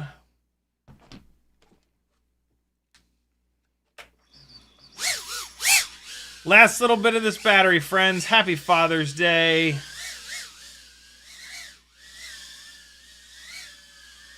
It is quite the challenging job. But wake up every day and do your best. And that's all anybody can really ask for. Oh, that was fun. As always, thanks for hanging. CiottiFPV.com to support me. Patreon is your best bet. You get the most benefits, and they take the least percentage. I'll see you guys over on Discord. That's where we hang out. There is a link to Discord. There are, like, half the Discord is open to anyone. The other half of the Discord is Patreon only. To try to give patrons, you know, just one more little thing to say thank you. And, yeah, have a cool little community of like-minded folks. Be good, friends. I'll see you tomorrow night at 10 o'clock. June 21st? Yeah, tomorrow night's a regular live stream. I'm not sure what we'll do. We'll do something good, though. I have some flight footage that I'm sitting on. Here comes a little bit more flying from Baby Turtle Pro, but with analog on board. 1103, 10,000 kV motors on 2S, very lightweight. These are those HQ props that are really well balanced on the 2-inch balance live stream that I did. Be good, people. I'm not ready. This should be the battery rate. I played the one battery for you. This is the battery rate before that. This should be the battery rate before that. I hope it is. Why is it all the way at the end? Hold on. Let me give this some volume and see. Hopefully past me. All right, this is now the Baby Turtle battery. Hopefully I did not lose that entire Max Frames M2 battery, but if I did... Oh, okay. Oh my god, so what was not that? Yesterday. This is this build, though. Wowee. This is from yeah, hopefully I didn't lose that entire battery. Be good, friends. Love you. Bye.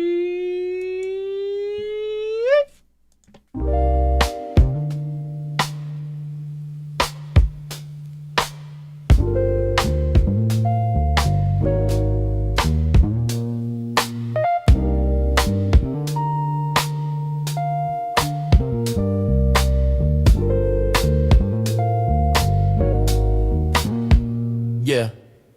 Out in the yard where the grass grows wild, CiottiFPV's goggles locked, grinning like a child. Teddy spaghetti's, fur flies, and jet wash dreams. Yeah. Chasing small whoops like a dog possessed fiend. Eyes on a neon blur, heart in the chase. Bit fuzz and prop spin all tangled in place. Yeah. Four-legged rebel with a rotor stir tail. In the circus of the sky, they never fail. CiottiFPV, Teddy Spaghetti, dynamic duo kings, barking at the breeze, throttling at top speed, thing, zooming through hoops, flipping in style. That schnauzer's got throttle and a toothy smile. Yeah, yeah, yeah. Shotties on sticks, Teddy's on paws. Side by side, legends breaking all the laws. Through the kitchen, over couch scale terrain. Backyard mayhem in their flight domain. No ground too sacred, no loop too tight. Fuzz, fuel, fury ignites the night. When pilot and pup lock eyes on the prize, every whoop they conquer is a fresh cut surprise. Yeah, yo, Shotty behind the sticks, Teddy's leading the pack. Prop guard missiles unleashed, never looking back. No leash, no map, just freestyle mic. They on the dog drone streets every day and night. Said whoops, hitting low, gotta nail the dive, Teddy. Push throttle up, feel the beast come alive. I see the neon arc, got the sticks locked in, Teddy. Yeah, let's rip this loop, ride the roar of the wind, Teddy. Yep, yeah. CiottiFPV, Teddy Spaghetti, dynamic duo kings, barking at the breeze, throttling at top speed, zooming through hoops, flipping in style. That schnauzer's got throttle and a toothy smile. Teddy Spaghetti, dynamic duo kings, barking at the breeze, throttling at top speed, zooming through hoops, flipping in style. That schnauzer's got throttle and a toothy smile. Yeah, when you hear that bar cut the rotor hum, you know Ciotti and Teddy's mission's just begun. FPVs, fur-faced legends, legends singing loud. Yeah, Teddy Spaghetti and CiottiFPV, always proud.